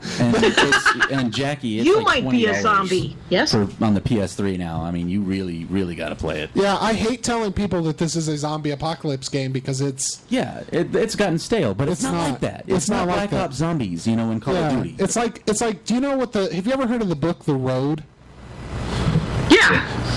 Cormac McCarthy. Exactly. It is The Road sort of in a video game form, and it is so. It's brilliantly told. It's brilliantly acted. It's brilliantly directed. It's just. And after this podcast, Josh and I are actually going to get engaged to the game. Yeah, I'm just going to. Excellent. I'm going to go to. I'm going to go to Game Dude, which is about 2 miles from my house, and buy it. I can't recommend it enough. Josh and my brother-in-law Josh was after me since it came out to play it, and I played it and then just kind of set it down. And I'm very ADD with games, and he just kept crawling in my brain. You really got to play it. I want to talk to you about it. And we eventually had a little bet about me finishing it before the next podcast and he playing another game I really liked. And holy crap, I wish I had gotten into it when it came out, because it is in my top 3 for all time now. I actually just got it on a coupon for $15. Yeah, that's true. I haven't had a chance to play it. It came in Thursday. So I haven't had. I want to. Oh my god! Find it. I might do it Monday since don't have anything planned and it's a day off. But I want to. I didn't want to install it at 8:00 at night, play it for 45 minutes, and not be able to sleep. Right. It's literally one of those games. You know the classic films that you talk about with your friends, right? Reservoir Dogs, Pulp Fiction. What's the? Can't hardly wait. Pillow Talk. Yeah, Pillow Talk. Sister Act 2. But you know, Right. you've got films and like classic media that you talk about with your friends, and you're like, oh, you have to experience this. Like, Sure. These are The Breakfast Club. These are things that you have to experience in your life. The Last of Us The is one of those. Godfather and King of Comedy. Exactly. I would say that would Citizen be Kane, real. but I've never seen Citizen And let me Kane. say something real quick. We mention it just about every podcast, and they're very passionate about it. We're not getting a dime from the developers nor the owners of the intellectual property. Yeah, our Last of Us. It's because they like gushing it. is genuine. Yeah, no, yeah. All of this stuff, it came out of my paycheck, so. I can be bought for cheap though. Just let those people out there. Murph is 2 for We're not 1. above it. I'm just saying we haven't yet. Murph's got a great deal on Thursdays, 2 for 1s. He goes skiing quite often. Just saying. It's literally one of those gaming moments that you'll never forget. It's something that you have to experience. It's so good.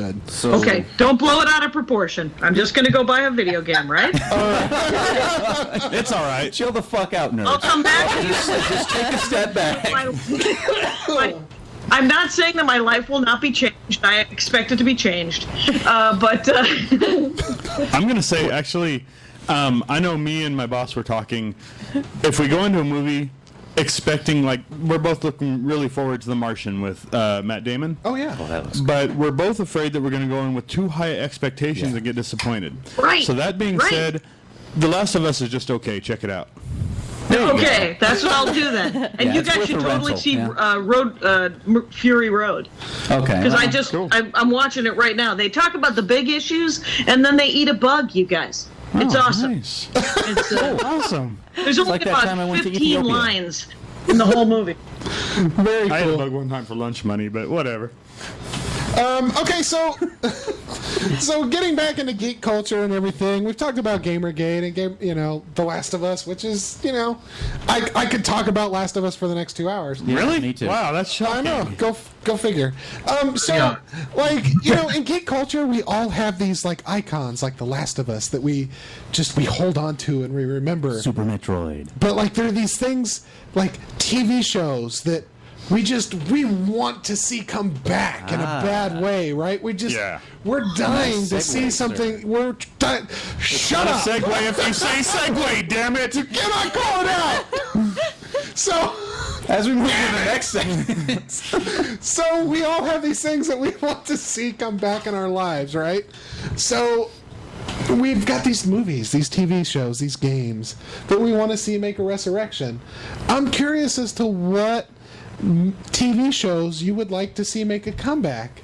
So for me personally, I've got to go the geek standard, and I have to say Firefly.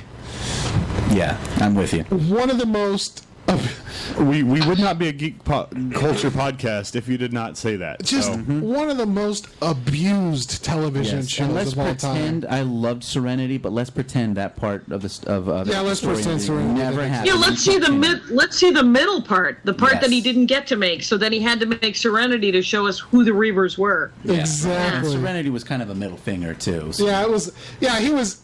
Josh Whedon was obviously bitter. Yeah. And he wanted to put an. Yeah, you don't want to make Joss Whedon bitter. Did you guys see Age of Ultron? You're just like, I take it someone was fucking with you. And it could. But it wasn't as good as it could have been, you know? Like, it could have been the greatest. It could have been another great one, but clearly someone was poking him, and he was just like, what do you want, Bruckheimer? Fucking leave me alone. It felt like. Yeah, it felt like Age of Ultron. I loved it, Avengers 2, but you know what? I liked Ant-Man better. I've heard. Like, Still haven't seen it. Yeah, I want to see that one. Ant-Man was fucking. Oh, it's fucking awesome. And Paul Rudd, that guy's got to be 50 years old. He looks like he's 35. And, Yeah, Age of Ultron and is. then, It's one of those movies that could have been 6 hours long, and told an amazing story. I mean, it's got what's his name from The Blacklist. He plays Ultron. He's so James Spader. Yeah. that guy. His voice is so amazing. And Ultron is this really goofy robot, and it doesn't. Like, oh, I wish I could have seen more of it. But so, Jackie, like, what television show can you think of that you would like to see make a comeback in like a big way and be successful? And this is just dorky. This is not geek culture or nerd. This is just, I would like to see a reboot of Barney Miller, you guys. Oh, wow. Oh, Nice. I want to see. I don't know if you... They're playing Barney Miller all the time. It's so fucking awesome. It's awesome. Yeah.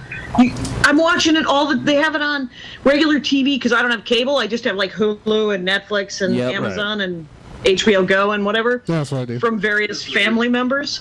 And so... Freeloading. Yeah, but I have rabbit ears. I have HD rabbit ears, and I can watch, and a TiVo.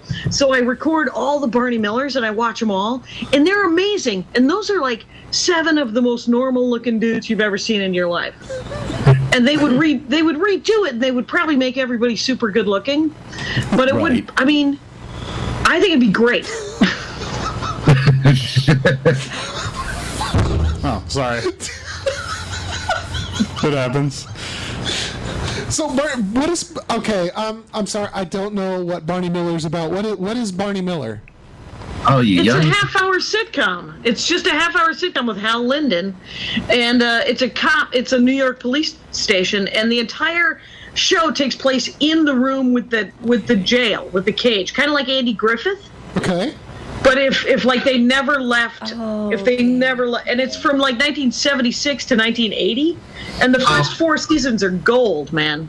One of the actors was actually in Firefly. Ron Glass. Yeah. Yes, yeah, Ron Glass. And was in Firefly. He's amazing in Barney Miller. He's amazing. Oh, yeah. What character did he play in Firefly? The preacher. Was Book. He was the preacher? Look. Holy Yeah. Yeah, he's Oh. Book. Well, I totally got to see that now. Yeah. I totally gotta see it. Let me see Interesting. if it's on Netflix. And that's on Netflix? Okay, yeah, I'm going to have to stop Voyager for a while and go catch I it. don't money. I don't know. I'm checking. Fish. it's- Abe Bago, I It's think on his name. DVD. Okay. It's just on DVD. I can probably find those episodes. I'm gonna have to check that out. That's very interesting. So, what about you, Murph? What do you want to see be resurrected? If it came back as good as you remember, not even as good as it was, but as good as you remember it, what would Your you mind's bring eye. back?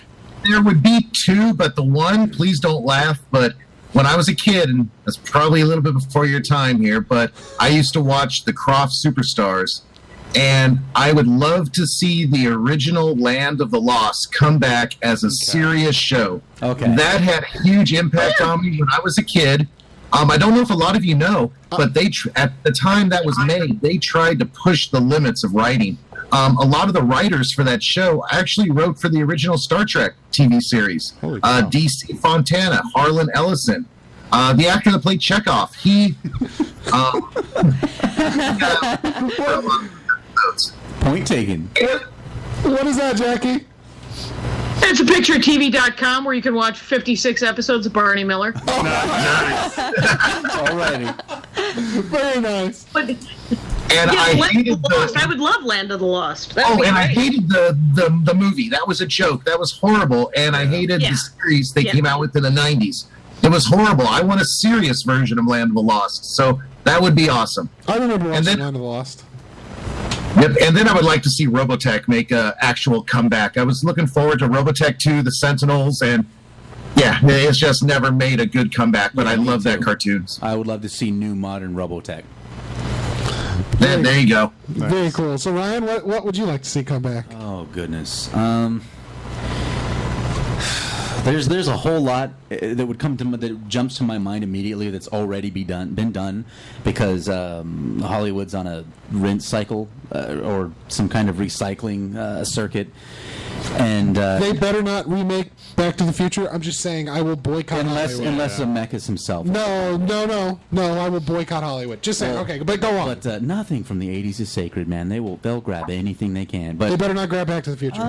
the first thing 1, 2, and 3. perfect. I really like a lot of animated shows. I still watch a shit ton of cartoons, and I would love to see Batman Beyond have a modernized animated, because like Justice League and Justice League Unlimited and the newer Batman and the Green Lantern shows and everything are really good, you know. And DC and Marvel put out like direct to DVD, like Justice League War and the movie with the Flash called Flashpoint. They're excellent. That really nobody knows about, you know, because I think the general assumption is okay, these animated shows are just trying to get in on the superhero thing, you know. But Batman Beyond was excellent. You had the older brother from Boy Meets World voicing Batman. I can't remember his name right now, but it was a really cool. Let me cut you off real quick. We started watching the Fear of the Walking Dead, and the main character kid, the druggy guy, he looks like if the older brother from Boy Meets World had a kid with Johnny Depp. That would be the main character guy. I mean, so he's gorgeous. Yeah, he's gorgeous, but he just has the stringy hair and kind of talks like him. I mean, and everything. it's we both at the same time kind of said that at each other. So yeah, cool. But, very cool. Yeah, definitely Batman Beyond. And a close second would be Beast Wars. I know Murph feels me on that one. Hell yeah. Transformers, Beast Wars. Yeah, it was great. Very nice. okay. I am Special Agent Ravage from the Decepticon Secret Police. Super Russian.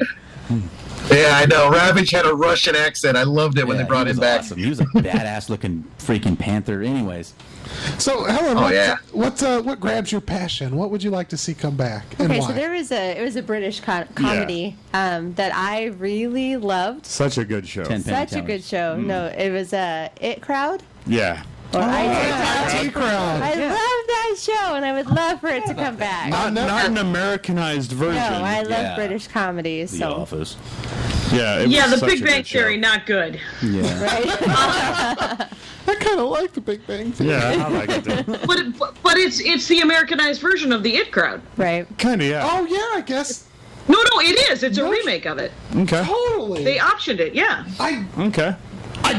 Wow. Okay, you blew my mind. Okay. All right. Yeah, that's Touche, Jackie. amazing. Okay, now you're back to the Job well 28-year-old done. bracket. That's I don't know why I know that, but probably because I live in Los Angeles and it's on the wind.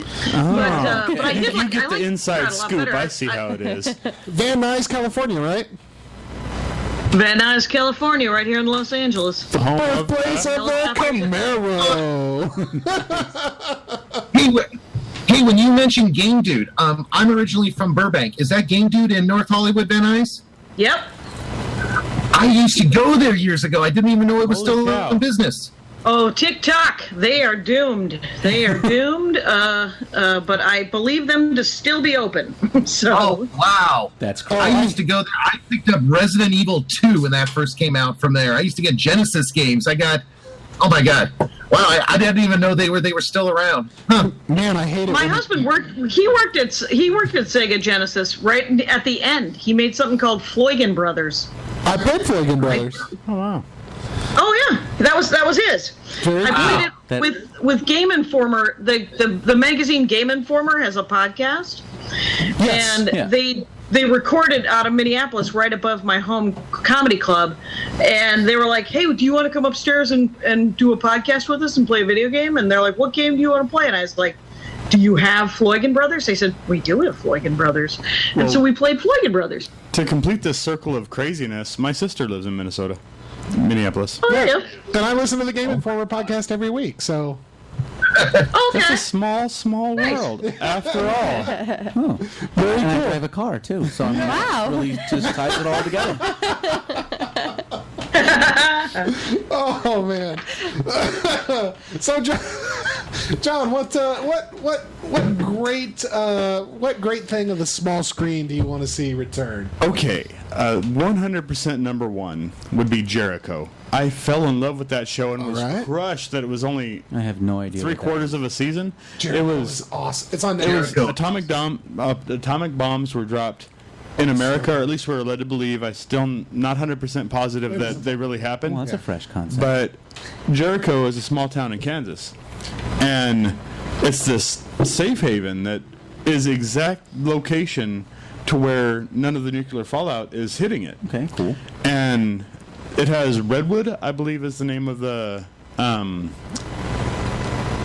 contracted military that is helping to contain any issues in America and everything. So there's issues with them and stuff. But it was a really good. I don't want to label it as a post-apocalyptical thing, but it kind of was. But it was just a really good story, really good acting and everything, and it just, I don't know why it failed, but I love it, and I wish it would come back. It was great. Yeah, it's available on Netflix. It is a good show. It's I've told people, watch it, even though you know it's going to end. It's still worth watching. Yeah, if you haven't seen Jericho, something more current that is pseudo similar would be like Falling Skies, with Noah Wiley. Check it out. Jericho is just a great show, and it's got Major Dad in it. Yep. Holy crap. There's a show I forgot about. Yeah, it's got Major Dad in it. So does Longmire, by the way. So Longmire returning to Netflix in November, I think. Oh, I can't wait. And then for a number 2, I have to say it's a tie. I can't split it up. The Colony, the sci-fi TV show original where they set up a group of people, I loved it. And Kid Nation, where they take kids and set them in this like pioneer setting and stuff, and they have to butcher chickens and set up some kind of hierarchy of street sweepers, mayor, etc. Lord of the Flies Yeah. comes right to mind. Kill Piggy gets it. They need his glasses. Yeah, I'd love to see those shows come back. That's awesome. I can't do reality shows. I just they just drive me crazy. I just can't do it. I guess for number 2 for me, even though it ended and there's no way, Battlestar Galactica. Katie Sackhoff. Yeah. I love her. Longmire. Longmire's coming back, but Battlestar Galactica was just a very human show. Yeah. Something that gave you something to think about in the way you interact with people and the way you move forward and as a society. Just very, very, very cool. So, Josh. What's up? Josh, one of my upcoming episodes of Murph's Vault, I review the Battlestar Galactica figures that Mattel made in 1979. Awesome. I don't know yet before it's posted. Yeah, Starbuck back then wasn't Katie Sackhoff, but that's okay. I'm looking forward to that episode. So, all right, well, let's go ahead and get on. We're winding down now. Let's go ahead and finish with our sort of geek news segment. We call it the Town Crier. Hear ye, hear ye. That's right. So, first and foremost, coming to the Wii U this year is Star Fox Zero. Yep. And it turns out that it has a release date, November the 20th. Yeah, because when you don't know what to subtitle your video game, you throw a 0 or an X on it. Oh, of course. That makes it legitimate. Yeah, I think it goes into the same thing as Metroid Zero. Resident Evil 0? No, Metroid Zero Mission. Yeah. It was a remake of the original. Metroid, yeah. I feel like the new Star Fox is going to be a remake of the original. I don't know. I think they would have said as much by now. They've sort of hinted at it. Huh. I'm down. Now, not talking to, because nobody's going to talk to us, but hearing developers and stuff talk about it on different podcasts, it sounds like it's going to be a bad game. Yeah. It sounds like people don't really dig it, and it has to do with that Wii pad and like moving it around and all that stuff. We'll see when it Is it launches. Power Glovey? Could be Power Glovey. Yeah, you never know. I don't know. Jackie, do you watch any shows on television, like any of the new comic book character shows, like The Arrow or The Flash? Marvel, just Agents of S.H.I.E.L.D. and Daredevil. Oh, yeah, Daredevil. And, man, I love both of them. Oh, I can't wait for those to come back. But I also like... I will say this, though. Yep. Go ahead. Go ahead. Okay, I was gonna say you guys should do a segment of what science fiction or what books you would like to have made into movies as like segment for like That's a good TVs. topic. As soon as you said That's that, a good at least 10 jumped into my head. That's an awesome idea. Have you guys read When Gravity Fails? No. I haven't. It's George Alec Effinger. It's like a Blade Runner set in a futuristic Mumbai with a red light district, and it's a detective noir thing. It's called When Gravity Fails. It's unbelievable. there's 3 of them. The first one's the best. The other 2 are good, but When Gravity Fails could be, if done correctly, could be as good as Blade Runner. Oh, I'm totally gonna have to look those up on Audible. I'll find those this week. Hey, Jackie, you read a lot of books, right? I do some reading. I do a little reading. One of my favorite authors I grew up reading his books was Piers Anthony. Have you read any of him? I have not, though I have been told to. Okay. Give me a specific book that I should start with. Oh my God, the Xanth series is amazing, but I would really start with The Incarnations of Immortality with On a Pale Horse is the title of the book. That I got my wife into that series, and they're excellent. And Raymond Feist too is On a Pale Horse. My favorite. So, Jackie, I want to thank you for that suggestion. That's a great idea. That is an awesome idea. Would you be willing to come back on the podcast at some time whenever we decide to do that subject? Yes, totally. I mean, the thing is, you could do that subject every week and never run out of books. Ass. Very cool. Awesome. Next, what I was trying to lead into was that I also like the DC shows that are on the CW, which, okay, I know the CW, girly and drama and, whatever. But The Arrow and The Flash are such good shows. John Diggle, who is Oliver Queen's bodyguard in The Arrow, and becomes a member of the Arrow team. He actually got a super suit for the next season.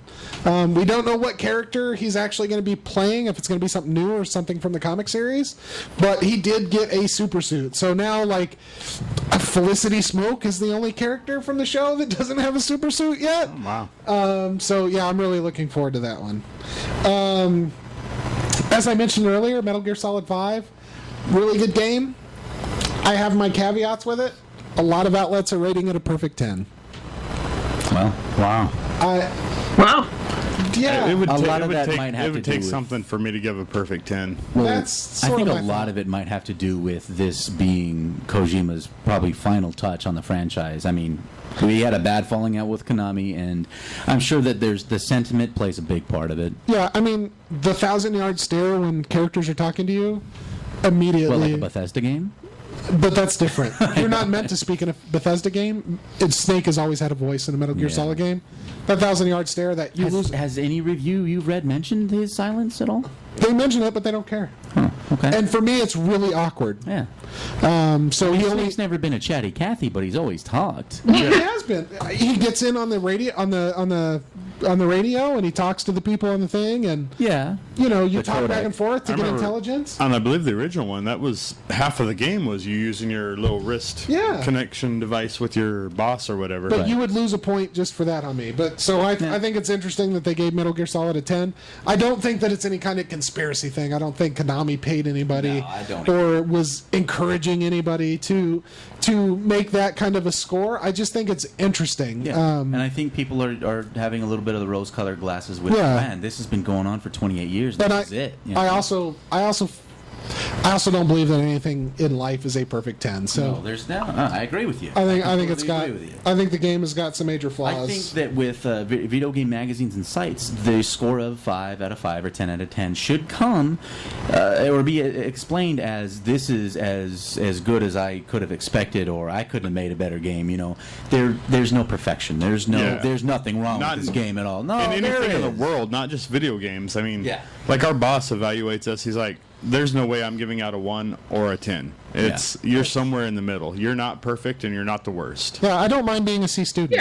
Yeah, exactly. Whatever. Just don't bug me. As long as I'm passing, did I get that degree? Awesome. We've got some big movie trailers dropping and some big media push lately for 2 movies that kind of are geek culture. We've got The Martian, which we've already kind of talked about. That looks so good. Neil deGrasse Tyson? Yeah. Did a trailer for The Martian where he's talking like it really happened. And it doesn't show any of the movie really, but it is one of the best trailers I've ever seen. It is so cool. Pretty cool for viral marketing. It kind of reminds me of what was that Will Smith movie? I, Robot? I Legend. Or no, No. I Am Legend or iRobot? iRobot. Okay. I remember like way before they like even like announced the movie or there was a marketing push, I found this website that was about like developing neuro pathways for Android devices and stuff like that. And Android, not the operating system, but like real Androids. And I was like, I remember like taking my laptop and being like, "Hey Amanda, look at this! Look at what they're doing! This is amazing!" And then it turned out to be related to the iRobot movie, and I was just like, marketing a movie. Yeah, Blair Witch Project hit the web like that too. I think that thing started most of the viral marketing that is popular today. I mean, Halo had the I Love Bees thing. I don't know if you remember that. yeah. But And then the Scout's Guide to Surviving the Zombie Apocalypse, which is I'm going to call it a guilty pleasure. yeah, okay, anything on it. yeah. It looks really fun and campy and It's campy kind as of a shit. throwback. Don't go in there expecting World a War Z. remake of World War Z or the New Line of the Living Dead. It's a campy. It's the way I kind of have told people about it is I say Shaun of the Dead meets Zombieland. God, I love Shaun of the Dead. I didn't see Shaun of the with a Dead. little- Wait, With a little Shaun- Dusk Till Dawn in there. I saw Shaun of the Dead. I didn't see Shaun the Sheep. Oh, That's the one. that's a little bit different. A little bit different. I totally want to see Shaun the Sheep. So yeah, I would call it Shaun of the Dead meets dirty '80s booby flick. Okay. Yeah, there's a couple boobs in it, but Porky's? that's not a throw. Yeah, it's Shaun of the Dead meets Fast Times at Porky's. Ridgemont High. Yeah, that's Fast Times at Ridgemont High. That's another good one. So this movie's out already? No, it's they're coming pushing out it. It's Well, how do you know there's boobies? because it shows it in the Red there's Band a Red trailer. Band trailer. Right on. If you watch the trailer, watch the Red Band trailer. Hey, do you guys know there's a free boob in the old movie L.A. Story? Oh, with Steve Martin. Steve Martin movie, Yeah. free boob. He is shopping for pants in a. Don't ask me how I know. I remember this. He's shopping for pants in an 80s like Chess King kind of thing. Uh-huh. And there's a woman in one of the changing rooms, and if you go frame by frame, I hang out with a lot of male comics. Okay. You can see a free nipple. Free nipple. Nice. It's sort of like in Mallrats when Sergeant Bob busts through the wall as a superhero alter ego. Jackie, so when I was 16 years old, I was a assistant manager at a Blockbuster, and I rented that movie, and I did go frame by frame at that scene. And I know exactly what scene you're talking about. And let me say, VHS does not do frame by frame as well as DVD. No, I had a even close. VCR that you just had to hit pause, and it would Yeah. go frame by Yep. I know what I'm doing. It was shown to me on gotta check it out. VHS. Oh, man. Oh, I haven't thought of that movie in years, but damn. Okay. For some of our younger listeners, back in the day we had VHS tapes. It was this plastic tape that it wasn't a disc thing. Yeah, let's just not talk about Betamax. All right. So, moving on, there's a new, there's a remake, not a remake, a reboot of a show coming out. Yes. Which was popular, and I honestly didn't see it. I've wanted to catch it, I just haven't seen it. But The Heroes Reborn is coming out. And Zachary Quinto, unfortunately, is not going to be a part of it. But, so tell us about it, John. I know. I'm excited to see that the character Hiro is back in the it. time guy, right? Yeah, he was the time travel guy, and he was. Is he the Asian guy that was in like Yeah. Hawaii Five-0 and stuff? I never saw that. Okay, yes, he was the Asian guy that was in Hawaii Five-0, probably. Okay. But yeah, he's definitely at least has a cameo in it. I don't know exactly timeline or Zachary if he's Quinto? going to be a mentor. Huh? Zachary Quinto? I don't know his name. Okay. His name and his character name is Hiro. Okay. And I don't know if Siler has an appearance or not. But those are the two characters. If I had to, Antagonist. yes, Right. definitely. That's Zachary Quinto's character. Yeah. If I had to choose, I would say those two had to be in the reboot, and I got at least one of the two. I'm not sure about Siler yet, but it looks really cool. It's Siler will not be in it. bah. I'm sorry, Zachary Quinto has already said he's not doing the Okay. show. His character might though. Meh. Okay. But anyway, The only person that can change bodies is the Doctor, and we'll get into that. okay. I'm gonna say this, and I'm sure the Heroes community or creators might get mad at me, but it's basically the X-Men story retold. It's mutants. Yes, or I think that special is not a people. mystery. Yeah, it's special people. But it's been told pretty well, though. Yeah. That this is the new generation of special people, mutants, whatever you want to call them, that have powers, and they're being hunted by society, but in turn have to protect society. So it's an interesting story, and Awesome. I'm looking forward to it. Just to get into something that I geek out about, I don't think anybody else at this table does. Absolutely not. River Song is coming back to the Doctor Who Christmas special this year. Doctor Who? What is that? I don't know nothing about it. River Song. So, you know what Doctor Who is. I do know what Doctor Who is. Okay, so in not this latest season, but like 2 or 3 previous seasons where Matt Smith was the Doctor, there was a character called River Song. And I don't want to give spoilers to anybody who hasn't watched Doctor Who. I love Doctor Who because it's just a real feel-good type of show. There's nothing super negative about it. There's nothing to feel shitty about whenever you're done watching it. Unlike like Breaking Bad, which I also love, but like You felt like shit after a lot of shows you watch like anymore, they make you feel like shit afterwards. Yeah, and Doc- Dexter Or too. Dirty might be a better. But Doctor Who is always so. Yeah, I can't watch any of them. Yeah. Yeah. So Doctor Who has always been so pure and just so much fun. And River Song's story is very endearing from the last 3 or 4 seasons. But anyway, she's coming back. She's going to be on Doctor Who again for the Christmas special. And I'm really looking forward to it personally because I don't want to give away spoilers. That's the problem. But she's Not for my sake. She's an awesome, but anybody who listens. Everybody else, yeah. Right. Let's just, she is very important to the Amy Pond, Rory storyline, and she's a very important character in Doctor Who's life. But she'll be on the Christmas special this year, which I think is really awesome. Like I said, I knew I'd be alone on that, but I just wanted to mention it. That's all right. Steam. Our favorite digital distribution platform. For sure. They are starting to offer movies and music. I saw with Fury Road being one of the really? first. They are. About a year ago, they started offering like software programs, like Video editing, audio stuff, Word document programs, things like that. But now they're moving into a bigger arena, and they're going to start offering movies and full albums and things like that. I think that push has to do with having a set-top computer, the Steam box. The Steam box, as it were. I think it's a really interesting move for them, and I'm kind of It's wise. yeah. I mean, I'm Makes kind of sense. All in one media center, right there. I'm kind of curious to see how it works out for them.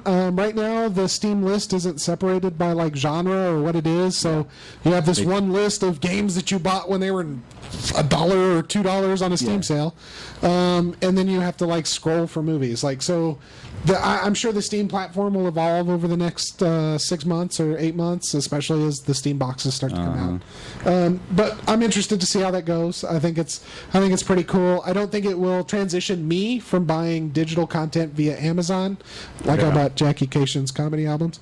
But I think it's really interesting. We'll see how it goes. And then finally, yesterday was Force Friday. Force Friday. That's the last bit of news. Basically, all of the new Star Wars toys for the new Star Wars movie that's coming out were released. I'm a huge geek. I've always loved Star Wars, and I went out and I had to buy two of the Star Wars BB-8s made by Sphero, and it's a really neat little droid. It's really cool. It's The cutest damn thing I may have ever adorable. seen. Yeah, and I'm going to be a little bit of a capitalist here and say that the second one's going to be sold when the Christmas rush hits. That is what keeps this country going. Email us at aimlesssadventure@gmail.com. So yeah, I'm going to be that guy that's got Sphero, $300. Thank you for paying for my other one. Yeah. So that I can play with it. Basically. But that's all we've really got for today. Jackie, I want to thank you. Sincerely, thank you very much. This has been so amazing. Sure. And I wanted to say, You guys should go buy my new special. Yeah. What's that? Have you bought my new special? My concert video? It's $10 download, or you can get the DVD on my website for $20, or the CD from Amazon probably for like $8. What's the name of it? But it's called "This Will Make an Excellent Horcrux," and it was top 5 comedy specials of the year last year on Vulture. Oh, yeah, no, I bought that a couple of weeks ago. Oh, so you're fine. Oh yeah, But, no, I got that one. Rest of you get into shape. Yeah, and I've got 3 of your your actual disc albums too that I bought from Amazon. Wait, you got bread? Yep, Circus people? I do. Yeah. Oh. Very cool. Oh, I wanted to ask you. I forgot. So I wrote this down, and I love your comedy albums. I think they're awesome. But I wanted to go back into your life, right? Like, I listen to your comedy albums, and all I can picture is Matilda. Yeah. Like, you talk about, in your comedy, you talk about your father being the salesman and kind of high pressure and maybe questionable ethics on the sales. And you also talk about taking... Not even questionable. And you talk about taking a bus for 3 hours just so that you could get to the library so you'd have books to read while you're walking around school. And I was so curious if anybody has ever asked you if Matilda was based on your life. I don't even... Isn't that a kid's book? It's a movie with Danny DeVito. It's also a movie with Danny DeVito. Oh. Yes. Oh, which I didn't get to see. It sounds adorable. You need to watch it. Matilda, was she raised by people that she had to figure out how to love? Yes! Yes! Actually, yes! It is your life story, kinda. Jackie, if you haven't seen Matilda, you have to go back and watch it and then report to us on what you feel about that movie. I feel like they might have cannibalized my early albums. It's possible. My favorite story... One of my dad's 78 now, right? And one of my dad's favorite buddies just died, 87.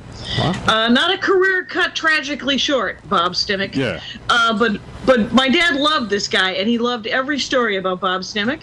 And Bob Stimick is not the hero of any story my father has ever told, but my father always tells the story like he is the hero.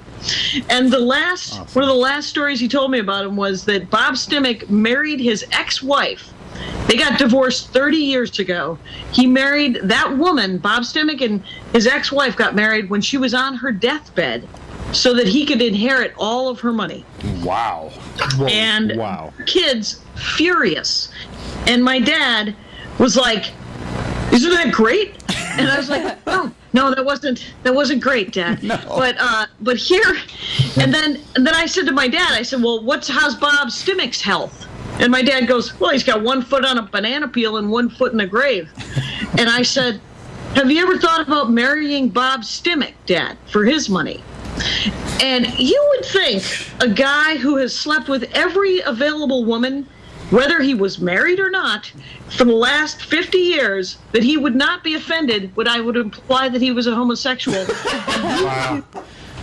You would be wrong.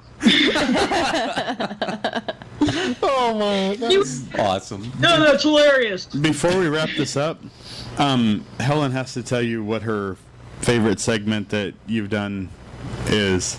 Okay, Jackie, so I have watched so many of your YouTube videos, of your bits and everything when you were on Conan, and my favorite bit by you is when you say marry a gamer, because you know where he's going to be. He's going to be home. He's going to be dusting off his collection. He's not going to be on the pipe. That shit cracks me up. I laugh. I still laugh about it. I think even before that we knew you were going to be on the podcast, I think Charity was talking about Ryan and saying, keeps him off the pole, keeps him off the pipe. And that's where she got it. And I wanted to say that my favorite Jackie Kashian moment was my wife and I were watching Premium Blend back in 2005 on Comedy Central. Oh, there's a day. Yeah. And that's the first time that we saw any of your stand-up, and you were talking about, I love this story, playing Final Fantasy on the Game Boy. Oh, the God thing. And right, and then you calling the Nintendo hotline for tips. I remember that, which was great, and also talking about And the whole, the Comedy gamer Central thing. was like, "Do you?" That's actually on my special, I think. It's not. Hello. Did we lose you? Hello. Oh, there you are. There you are. The whole thing about I called Steve and he was 12. That's right. And it was $2.99 a minute. Comedy Central was like, "Is there really a Steve?" And I said, "I don't remember his name. He wasn't also 12." There's basically a Steve, yeah. Yeah, we've. But there was a guy who told me that very thing, so that made me laugh. Yeah, that's the first time that we saw any of your stuff, and we really enjoyed everything you've done since. So thanks. Thank you. I have to ask you a That's question very before we sweet. wrap it up, My husband is he's written a very funny.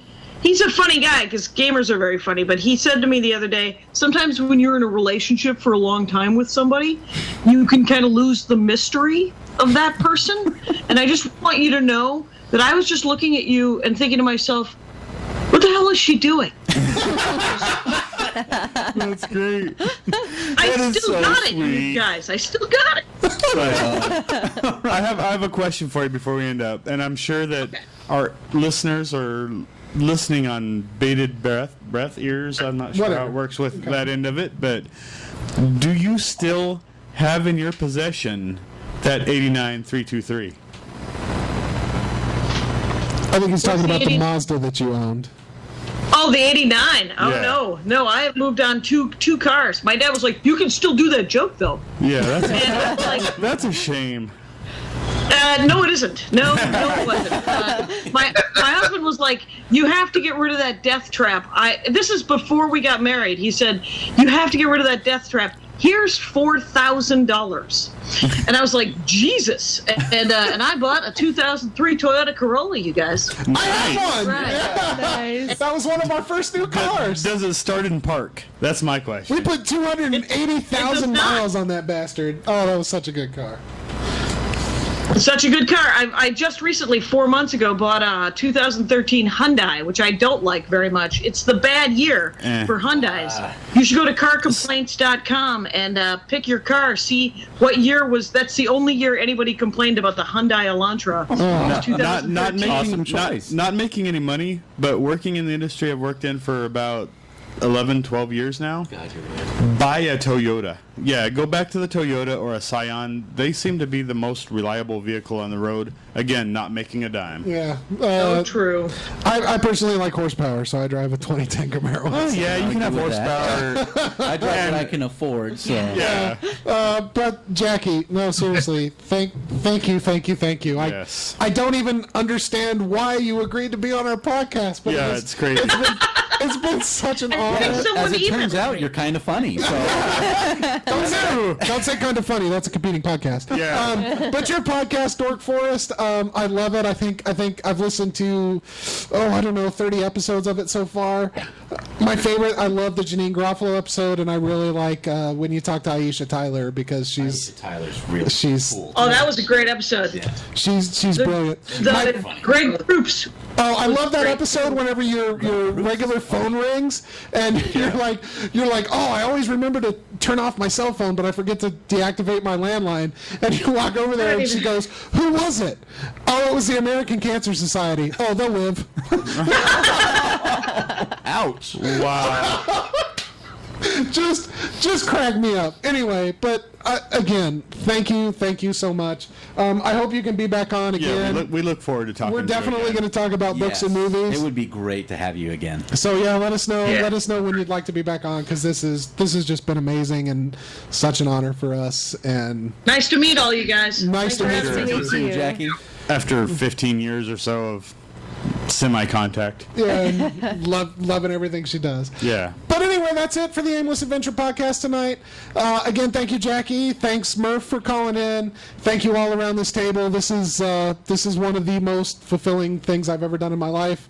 I'm so glad I get to get together with 6 or 8 of my closest friends every week. Yep. And talk about the stuff that makes And us me. happy. And my brother-in-law. Yeah. But anyway, thank you all so much. I hope that you tune in again in 2 weeks, and we'll talk to you later. Thank you so much. Bye, Jackie.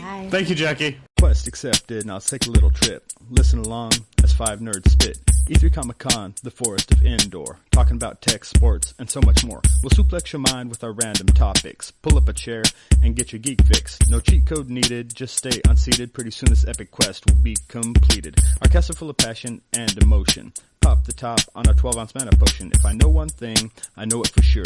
We'd love to have you join on our aimless adventure.